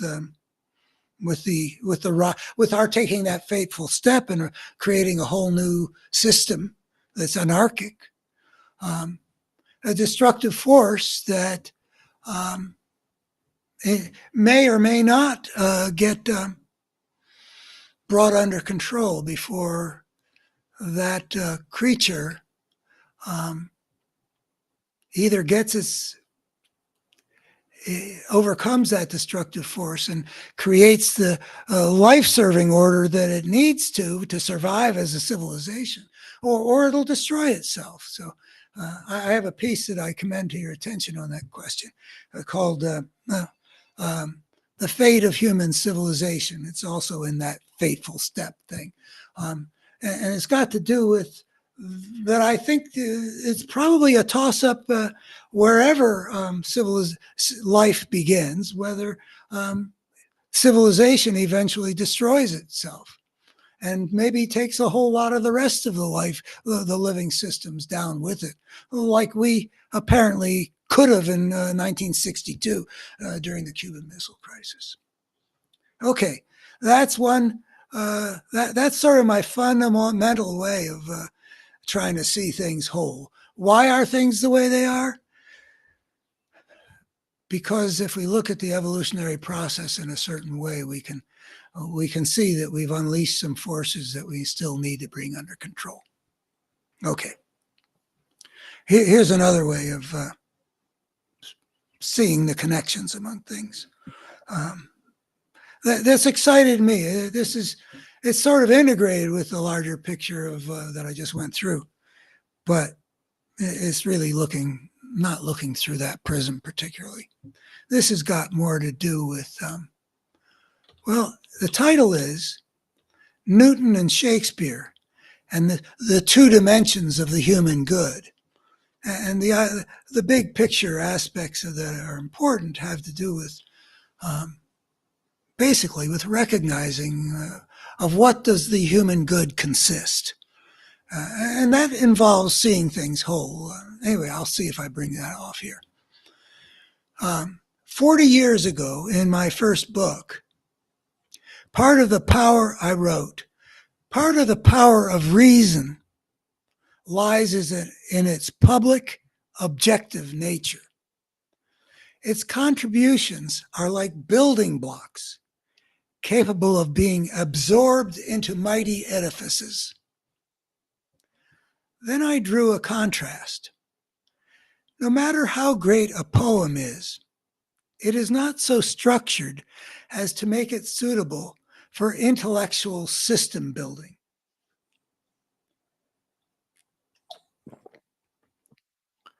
Newton could stand on the shoulders of giants. But who could ever stand on Shakespeare's? Bricks may be no better than roses, but they are better suited for monumental works. The contrast between Newton's work in a field where achievements accumulate, where progress gets made, and Shakespeare's work, where the achievement is purely an individual thing and not progress, and where progress is not the name of the game, corresponded to an issue that Western culture wrestled with for years. After the 1959 publication of a book titled Two Cultures. That book, Two Cultures, lamented that a gulf had opened between the sciences and the humanities. It seemed dangerous for a culture to get divided into mutually uncomprehending and sometimes hostile ways of comprehending our reality. Since then, although there's less talk about that division, it's not because the culture has succeeded in bridging that divide. Rather, it seems that the Newton side has pretty well driven the Shakespeare side from the field. This triumph of the cumulative sort of achievement is illustrated by the way American universities have placed growing emphasis on STEM studies, capitals STEM studies, science, technology, engineering, mathematics, while the humanities are struggling to survive. I see a better way than the defeat of one by the other to resolve that two cultures divide. That better way I describe by recognizing that these two approaches are not competitors, but are manifestations of different forms of achievement, dedicated to providing different but equally essential dimensions of the human good. The human good has both an outer and an inner dimension. The outer dimension involves the effort to survive in the external world. The inner dimension involves enhancing what's within the human being, which takes two forms. One, enriching people's inner experience, and two, shaping people into forms that contribute to the good of the human world. So I differentiate between outer and inner, and I differentiate inner into the human good is in the inner world is as experienced and as one's impact on the world for the good. Okay. Regarding the world outside of ourselves, the human good is served by good maps. Such achievements can accumulate because good maps can be useful to anyone. The insights of Newton's giants, Galileo, Kepler, and Brahe, into the motions of the stars and the planets, their objective understanding, and I put some emphasis on objective, were available to Newton for Newton to build on. Astronomy progressed. And when I say Newton's giants, did I put it in that piece already? I should. He says about what he discovers in creating Newtonian physics. He said, I have stood on the shoulders of giants. And he's referring to these guys who did so much work that he was able to build on, which is basically epitomizes the cumulative nature of those kinds of achievements. The building blocks nature of the STEM disciplines means building on the contributions of a great multiplicity of talented people, as in the fields of particle physics and evolutionary biology, as well as the internal combustion engine and the smartphone. This form of achievement, accurate pictures, effective techniques, has always been part of how humans have worked to get what they want from the world. People always needed to understand about how the world around them worked and to develop techniques like for how to build fire or make tools or prepare foods. It's not just the STEM fields, also designing human institutions like the fire department, which I think was Ben Franklin's innovation, the New York Stock Exchange, and the court system can also involve cumulative building blocks formed by people thinking rationally about how to make the world work better for them. And then, two, that was all about Newton, the Newton type thing, turning back to the Shakespeare type thing. Then there's the other set of achievements, those that don't build cumulatively, because their payoff for the human world is not about fortifying our mastery of the external world, but about both enhancing people's experience and improving them as people. The ability to create beauty is one of those non-cumulative forms of achievement. Others include the achievement of wisdom and the development of good character. Others can be inspired to follow in the footsteps of people who demonstrate such qualities. But creativity and good character are both properties of the human mind or spirit, and each person must begin at their own starting place. Such personal achievements, too, have been part of the human project since we became human. Because developing the inner person is essential for realizing the human good. Painting on cave walls, telling stories, dancing, because the good inevitably must register in the realm of the experience of creatures to which there is a better and a worse. And because the good requires that people develop so that they, collectively, will make their world better and not worse. Such good, this is connected with my sense of what I'm thinking that the humanities ideally are about. Not standing on the shoulders of giants, but feeding the human good in terms of its impact on the experience and the long-term consciousness of the human beings who will be making the future. Such goods are just as important as developing power over the world around us. The cultivation of the inner person needs to be taken as seriously as those cumulative achievements of STEM that increase human mastery over the outside world. Such cultivation, enhancing the human good through experiential enrichment and through shaping people so they'll contribute positively to the world around them, is ideally what education in the humanities would do. I feel like I gotta stop. Well,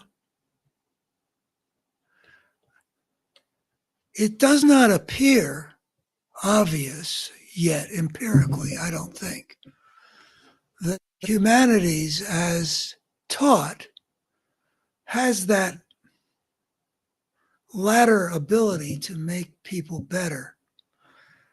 At least I've encountered some empirical evidence which claims to show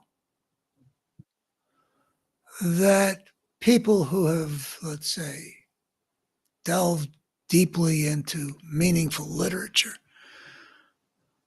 are any more likely to, do the right thing? And I don't know how reliable that information is. I would like to think that if that's true, that's a sign not that the humanities cannot be taught in a way that makes people better in some meaningful sense, but only that it's not being taught that way. I've been a teacher. Uh, the kids that I've encountered have not been kids. I've either taught very bright students who are a year or 2 years away from being in college, or I've taught students who were in college. And I I don't know how much I can say that I've seen that, but a lot of what I encounter are students that have been taught by schools that don't necessarily kindle the love of learning. So I don't know what's possible. Um, but I do believe that literature properly taught um, definitely enhances life. I guess I know that. My mom was a teacher of English and world literature. I was very fortunate in my parents, teacher-wise, in both cases, actually, though they were completely different in terms of what they taught and how they taught, my mom and dad. But my mom um, never graduated from high school, but by the time I was a senior in high school, uh, she was credentialed and had 2 masters and became a full-time teacher of English and World Lit. Um, in the high school that I was attending, I wasn't assigned to her because she's my mom, but about um, half my class, I think, was assigned to her. I think there were two teachers. I had the other one, and over the years, when I've gone back for high school reunion, I've been accosted. I think now that we've gotten past our 60th, it isn't happening anymore. But I've been accosted by fellow students who had her that senior year. And she actually did seem to have an impact on their lives that they feel very enriched by. Whether they're better human beings or not, it wasn't what they testified to. They'd come up to me and one's actually a well-known Hollywood figure who said she became an actress because of my mom's encouragement. But anyway, I think that you can definitely enrich people's lives by teaching the humanities appropriately. What Shakespeare, to go back to him, what he opens up with his words and his imagery and the structures that he creates is such a vision of richness and depth. Um, if we're going to be human beings on this lifetime, isn't there, like the old beer ads? If you're only going to go around life once in this in this in this world, and so you go grab all the gusto you can. I can't remember what beer they're advertising. Grabbing gusto. Well, if you can see the richness that Shakespeare saw, because he uses his words to show it in these plays, that's a clue that rather than go through as if nothing meant anything, to see that a lot of things that mean a lot, that they're connected, that we can see things whole and that we are enriched by it. Well, I'll just conclude this piece then. It's just one more sentence and concluded that piece after about what the humanities ideally would do.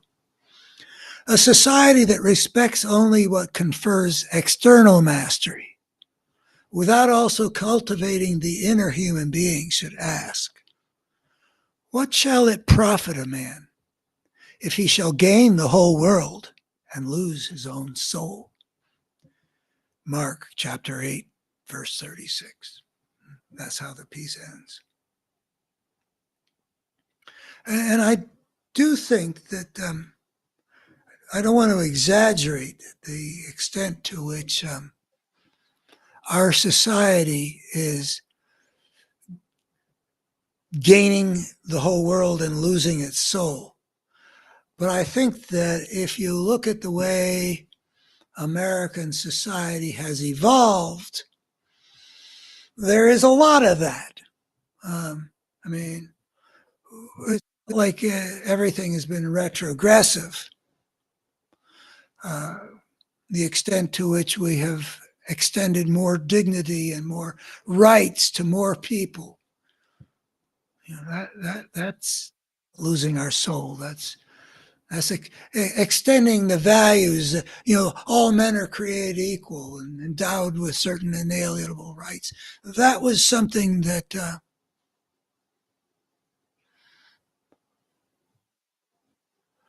our soul calls upon us to do because that's what we value. But there are a lot of ways in which, particularly in the powers wielded by our economic system, and maybe reflected also in the rise out of the distribution of wealth in this system, a plutocracy that has made common cause with a certain kind of dark force that has elements of fascism in it. That we have gotten to a point where we have a civilization that collectively, for example, has been paralyzed by the fossil fuel industry, gaining the whole world. A hugely wealthy, powerful industry that has used lies to protect their profits, gaining the whole world, even at the cost of sacrificing our children, our grandchildren, and the rest of our descendants. If that ain't losing our own soul, what would be? So we do have some problems that I think can be connected with the fact that the power that goes to the people who have mastered STEM-like things, the people who have given us Facebook and Elon Musk and um, uh, the way Twitter is these days. I gather I'm not the only one whose Twitter feed has gone from these are the people I'm interested in following to here are a few people, a couple things to get your attention, but we're going to give you a bunch of stuff, which is basically fascistic propaganda. Is everybody getting that? I don't understand how the platforms work well enough to be able to re-engineer my feed to not get exposed to this ugly stuff. I didn't used to get it, and now that Elon Musk is in charge of it, I'm suspicious that it's deliberately using that platform.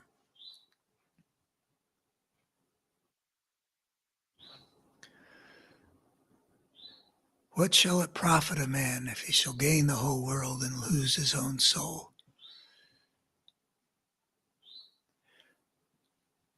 So that's what I got to say about the two aspects of the human good. That we want to master the world so that we are able to achieve what we want to achieve to meet our needs. Perfectly worthy endeavor for clever creatures like us. But we need to be good people. The bottom line is how much human fulfillment is there. And I'd say that the consumer, if we went back to the 1850s, and I've explored some of this stuff about also seeing things whole, um, in a book about the market system. Let me see if I can conjure that up. Um, do, do, do, do. Uh, oh, there it is. It's called The Illusion of Choice. It was published, the subtitle is How the Market Economy Shapes Our Destiny. And this is another part of the Better Human Story, but it's got to do with a different kind of systemic force in a different kind of system. Uh, it has a lot of analogous things to the system with the parable of the tribes, but this is the economic system that is generated by a market economy if it is not corrected for its inherent biases. And one of the things that happens if it's not corrected is you might end up with a fossil fuel industry, a century after the Rockefeller fortune got made, that's willing to sacrifice the human future to protect its own short-term profits. I would say that the average human being would not make that choice.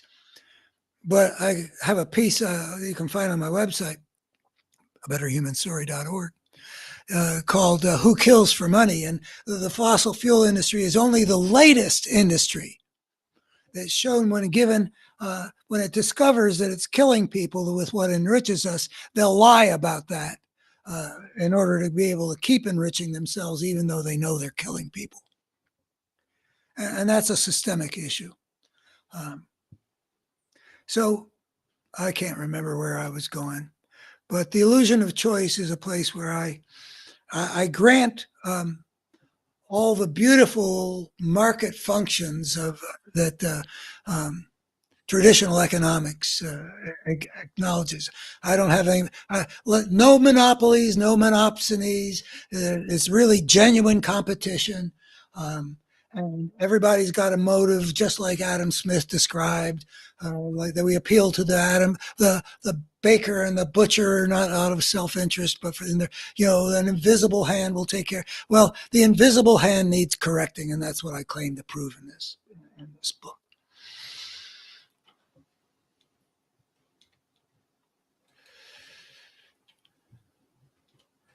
So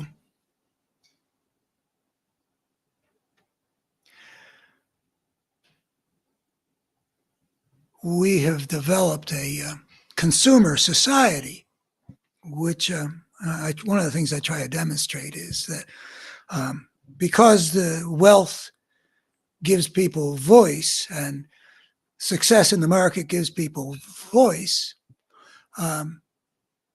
gives people wealth, the consequences of a market system is that people have a big voice who are able to translate their voice into self-enrichment, which means that over the generations, people will have a big voice in their culture. That's among the things that is enculturating them, telling them how to find happiness. The message basically will be, in terms of what succeeds, is you can find happiness by buying what we're selling. A perfectly legitimate thing in the context of the market, to sell people, and we're going to deliver something, we're going to make you happy. We have every incentive to teach you that this is the way to get happiness, because then you'll buy our product and we'll get a little richer.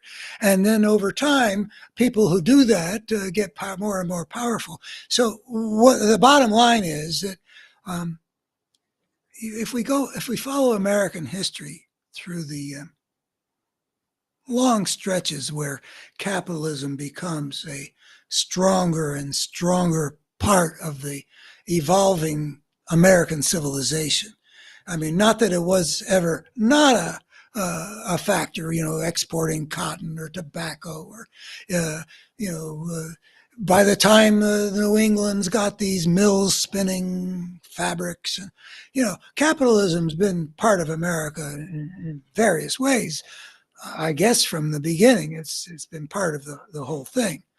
You got George Washington trying to learn how to cultivate tobacco, because it's a good money crop. But it really takes off after the Civil War. And throughout the capitalist world, Great Britain during the rise of that economic system, the Industrial Revolution there before it was here, um, there was an increasing amount of power in the economic system.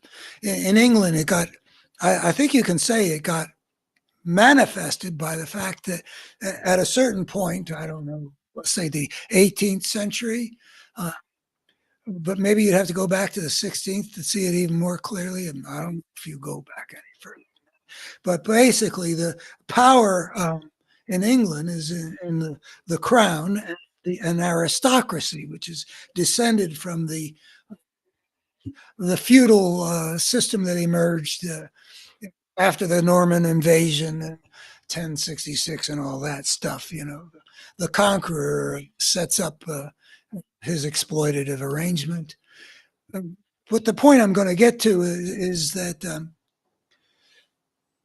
by the 18th century, some of the positions of power are moving from that aristocracy to people who've made a whole lot of money. Like Darwin was connected, he married, I think, the Wedgwood money.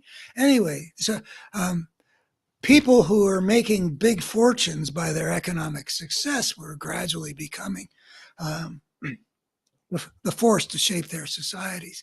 But wherever capitalism was arising, which this is where I was going, there was a kind of a struggle often with Christianity, which had its own ethic concerning economics. I mean, no usury was just a piece of that ethic. And I've studied, well, it's been a very long time since I did, how that battle got waged, and gradually over the course of several generations or a century or some, you can see that the power of capitalism to shape the values of society grew and grew, and eventually Christianity that had resisted this rising power because of its amorality. It's all about giving people what they want and utility and people gratifying themselves. And the emergence of a consumerist culture was not consistent with a whole lot of religious teachings.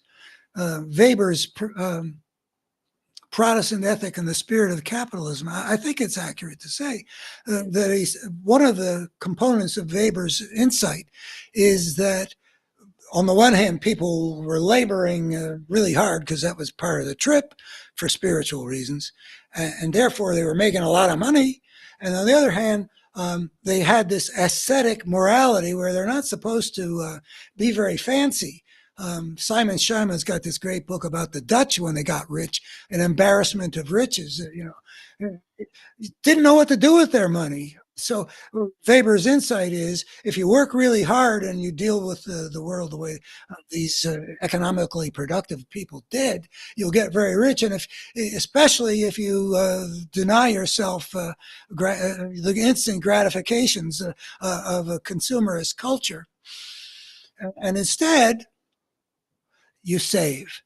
What he showed was that this was like that combination, that's religiously determined combination, the Protestant ethic of work and asceticism, generated a major engine of enrichment, because not consumed, continually reinvested, ever richer.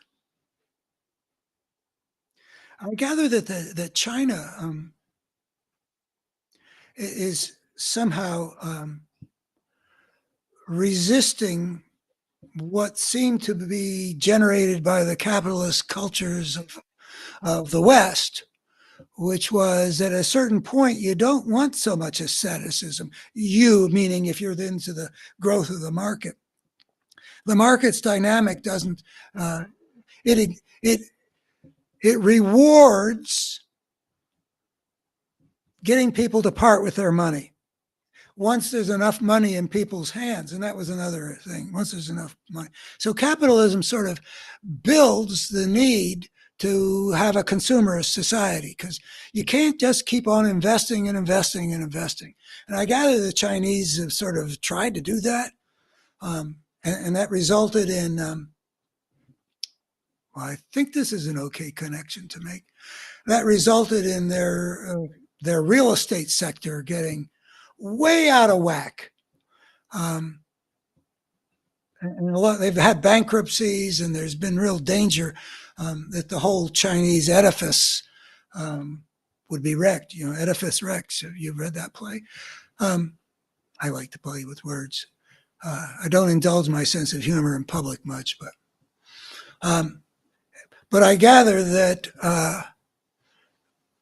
I think Krugman, whom I read continually, because I think he's great, says that the Chinese have hurt themselves, not encouraging the people of China, to the extent to which they have money, to spend money to advance their own standard of life. You know. Well, there is stuff to be said for what money can buy. Don't get me wrong. But I think that there's also a cost to becoming a consumerist culture. Maybe the Chinese don't have to worry about that yet, but I think they do, because I have this sense, and I'm not saying I necessarily know. This is not an area I have a lot of knowledge in. I just try to pay attention. I have a sense that China is has a problem of being spiritually lacking. Empty is too strong, maybe? What does it profit a man if he gain the whole world but lose his soul? I think their aggressiveness is maybe a manifestation of that. Their drive for developing their economy, which has been so extraordinarily successful. Wow, the progress that they've made.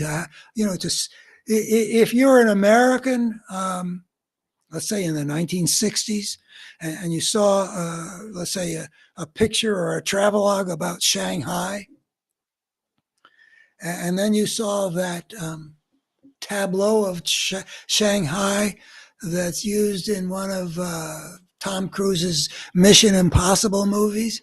I mean, you would not have believed that a country could go from that state that they were in the 1960s with the Cultural Revolution and all that, to this gleaming city that, I don't know, maybe more than rivals Manhattan for being spectacular.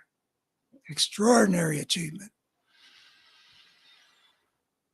But I guess every civilization is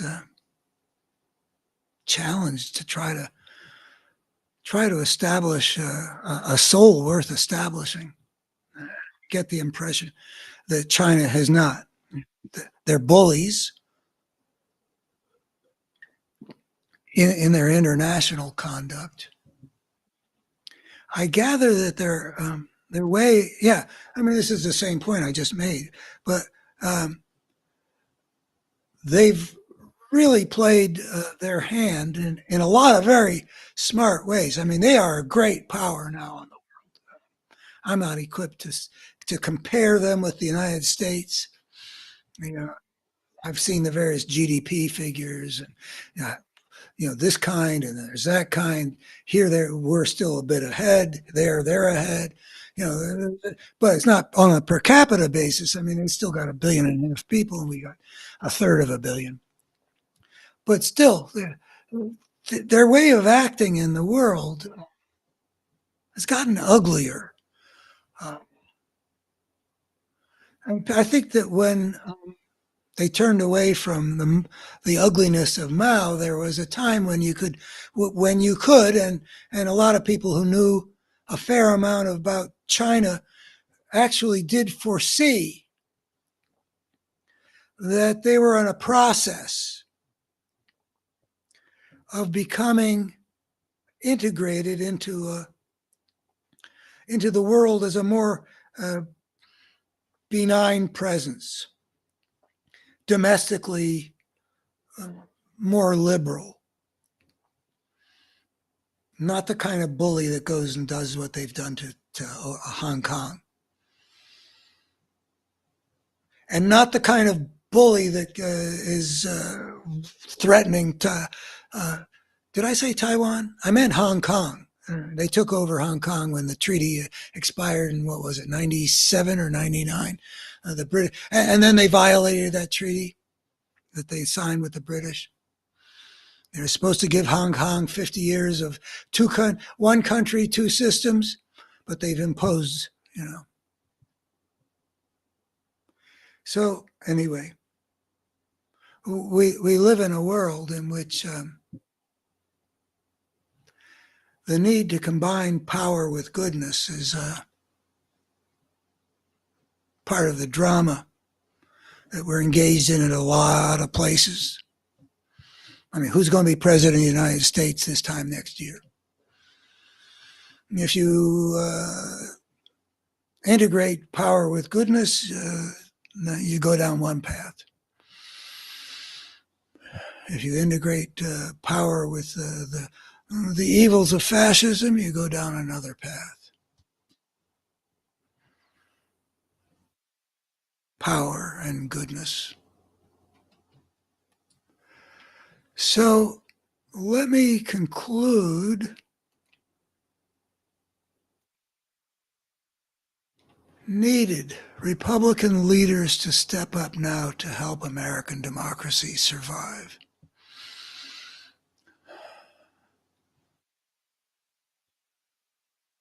Well, tomorrow I'm going to be posting a video on that subject on Daily Costs.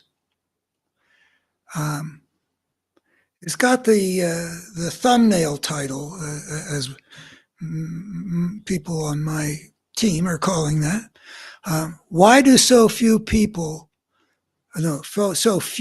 Republican leaders, is what I mean here, put country ahead of party? But the title is The Vital Role for Republican Leaders Who See the Threat that Trump poses. And I'm going to introduce the video in this way. People on the right have become remarkable over the past 20-some years for how completely they listen only to voices in the Republican world.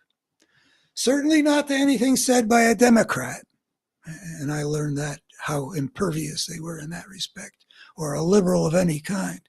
I learned it when I was a Democratic nominee for Congress in Virginia's 6th congressional district, which is 2-to-1 or more Republican. But beyond that, they've been taught to disregard or tune out whatever any journalist or scientist or scholar or foreigner might say that contradicts the current conservative orthodoxy, which has amounted to the Republican Party line. And now we approach an election in which those Republicans who care about American democracy and the basic values on which the United States was founded must reject their party because it has taken such a dark path.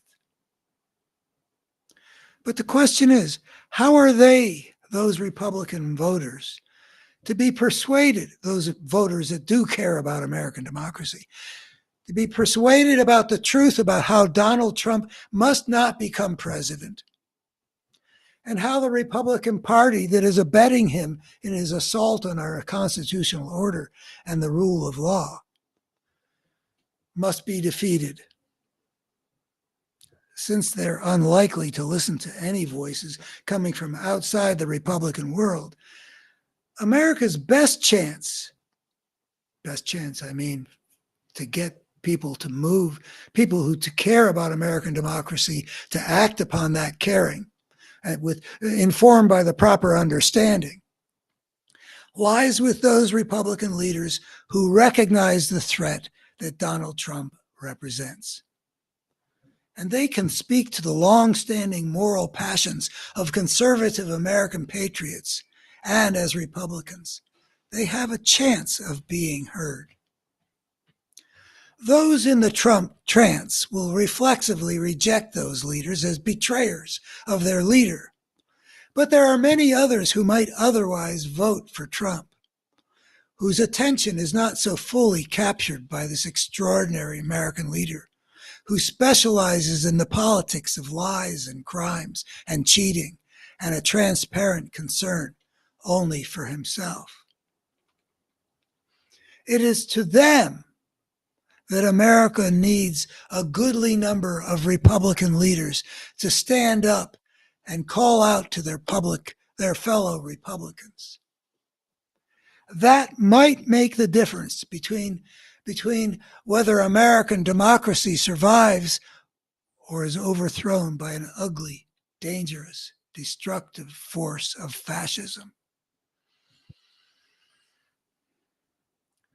And I put this out having absorbed the disappointment of watching in recent, the last couple of months, I guess, some important Republican figures that could have contributed to helping get the millions of Americans that I think are out there who are leaning toward voting for Trump, but wouldn't knowingly want to kill American democracy.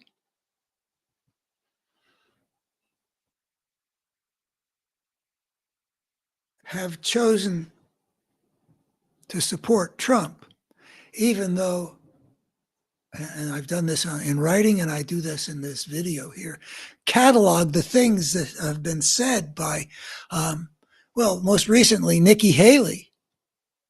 You put together the things she said about Trump and then you ask, and this is what you're going to support? You're choosing what people regard as your political opportunism over the survival of the American system that you took an oath to defend? And then the same thing with what Mitch McConnell has said publicly and what Bill Barr has said publicly, and both of them have also come out for Trump. And so you get yet another view of something kind of remarkable about what this Republican Party has become. At least I think it's remarkable. I do not think that this is typical of what an American political party would do if they knew that their guy who was running that whole party and was asking to be given the powers of the presidency again, if they knew about him what they said that they knew, I don't think that past political parties would have so thoroughly taken the unprincipled, opportunistic, anti-democratic, constitution-betraying path that the great majority of Republican leaders seem to be doing. I'm wondering, how it can be done. Can we expect Chris Christie to do everything that he can to have the best possible impact on how people in the Republican world will vote in this election where such different paths lay before us and American democracy is at stake? Is Mitt Romney going to do what he can? He who was motivated by his faith when he voted to impeach Trump the first time, the only Republican in the Senate? Is Paul Ryan going to get up there and make himself still more unpopular with Trump's cult, but speak to the people who once recognized him as a person that they thought was on the right side, and as a Republican nominee for vice president in 2012, and so on? They have a vital role to play. We don't know how many people are going to be awakened to the nature of this choice. I feel confident that if everybody were to understand what's at stake and vote for the basic choice that we have, they would vote for the survival of American democracy and vote to reject it's being overturned by a fascistic force. I have confidence that I would bet 2/3 of the American people are clearly on the side of American democracy. What's uncertain is how many people by election day will understand that's the choice. The more, the better. And that's what this is about. So tomorrow morning, roughly at 11 in the morning, I will be posting a video that goes into this subject. And I commend it to your attention. And I ask you, if you are not a follower, if you're so moved, please do follow me. I'm willing to keep on coming out here and just playing my heart out for conveying this better human story as best I can. Whether people are listening or not, it's good for my spirit to look at this big picture and to see things whole and to be reconnected with the sacred things that are at stake. That's good for me. And in the meanwhile, I will hope that I'm right when I imagine what I started out saying I imagine. That I imagine there are people out here who would think that if all of those things, that those different levels could be seen in the same coherent, integrated perspective on the human situation. And if that vision actually did tell us that we're better creatures than we thought ourselves to be, which I think a lot of people would like to think, and if it also had plausible claims to be helpful as we Americans strive to save American democracy from being overtaken by this force of brokenness, and to save human civilization from destroying itself over the next not so many generations. If there are people who would want to see if that could be accomplished, I hope you'll check out in writing and in videos, and I'll hope you'll come back on Thursday morning, which is probably the next time that I'll be making a video. And those of you who have been listening, and if anybody here has actually followed the whole thing from the beginning, wow, I am very grateful for that. And anybody who followed some of it but is willing to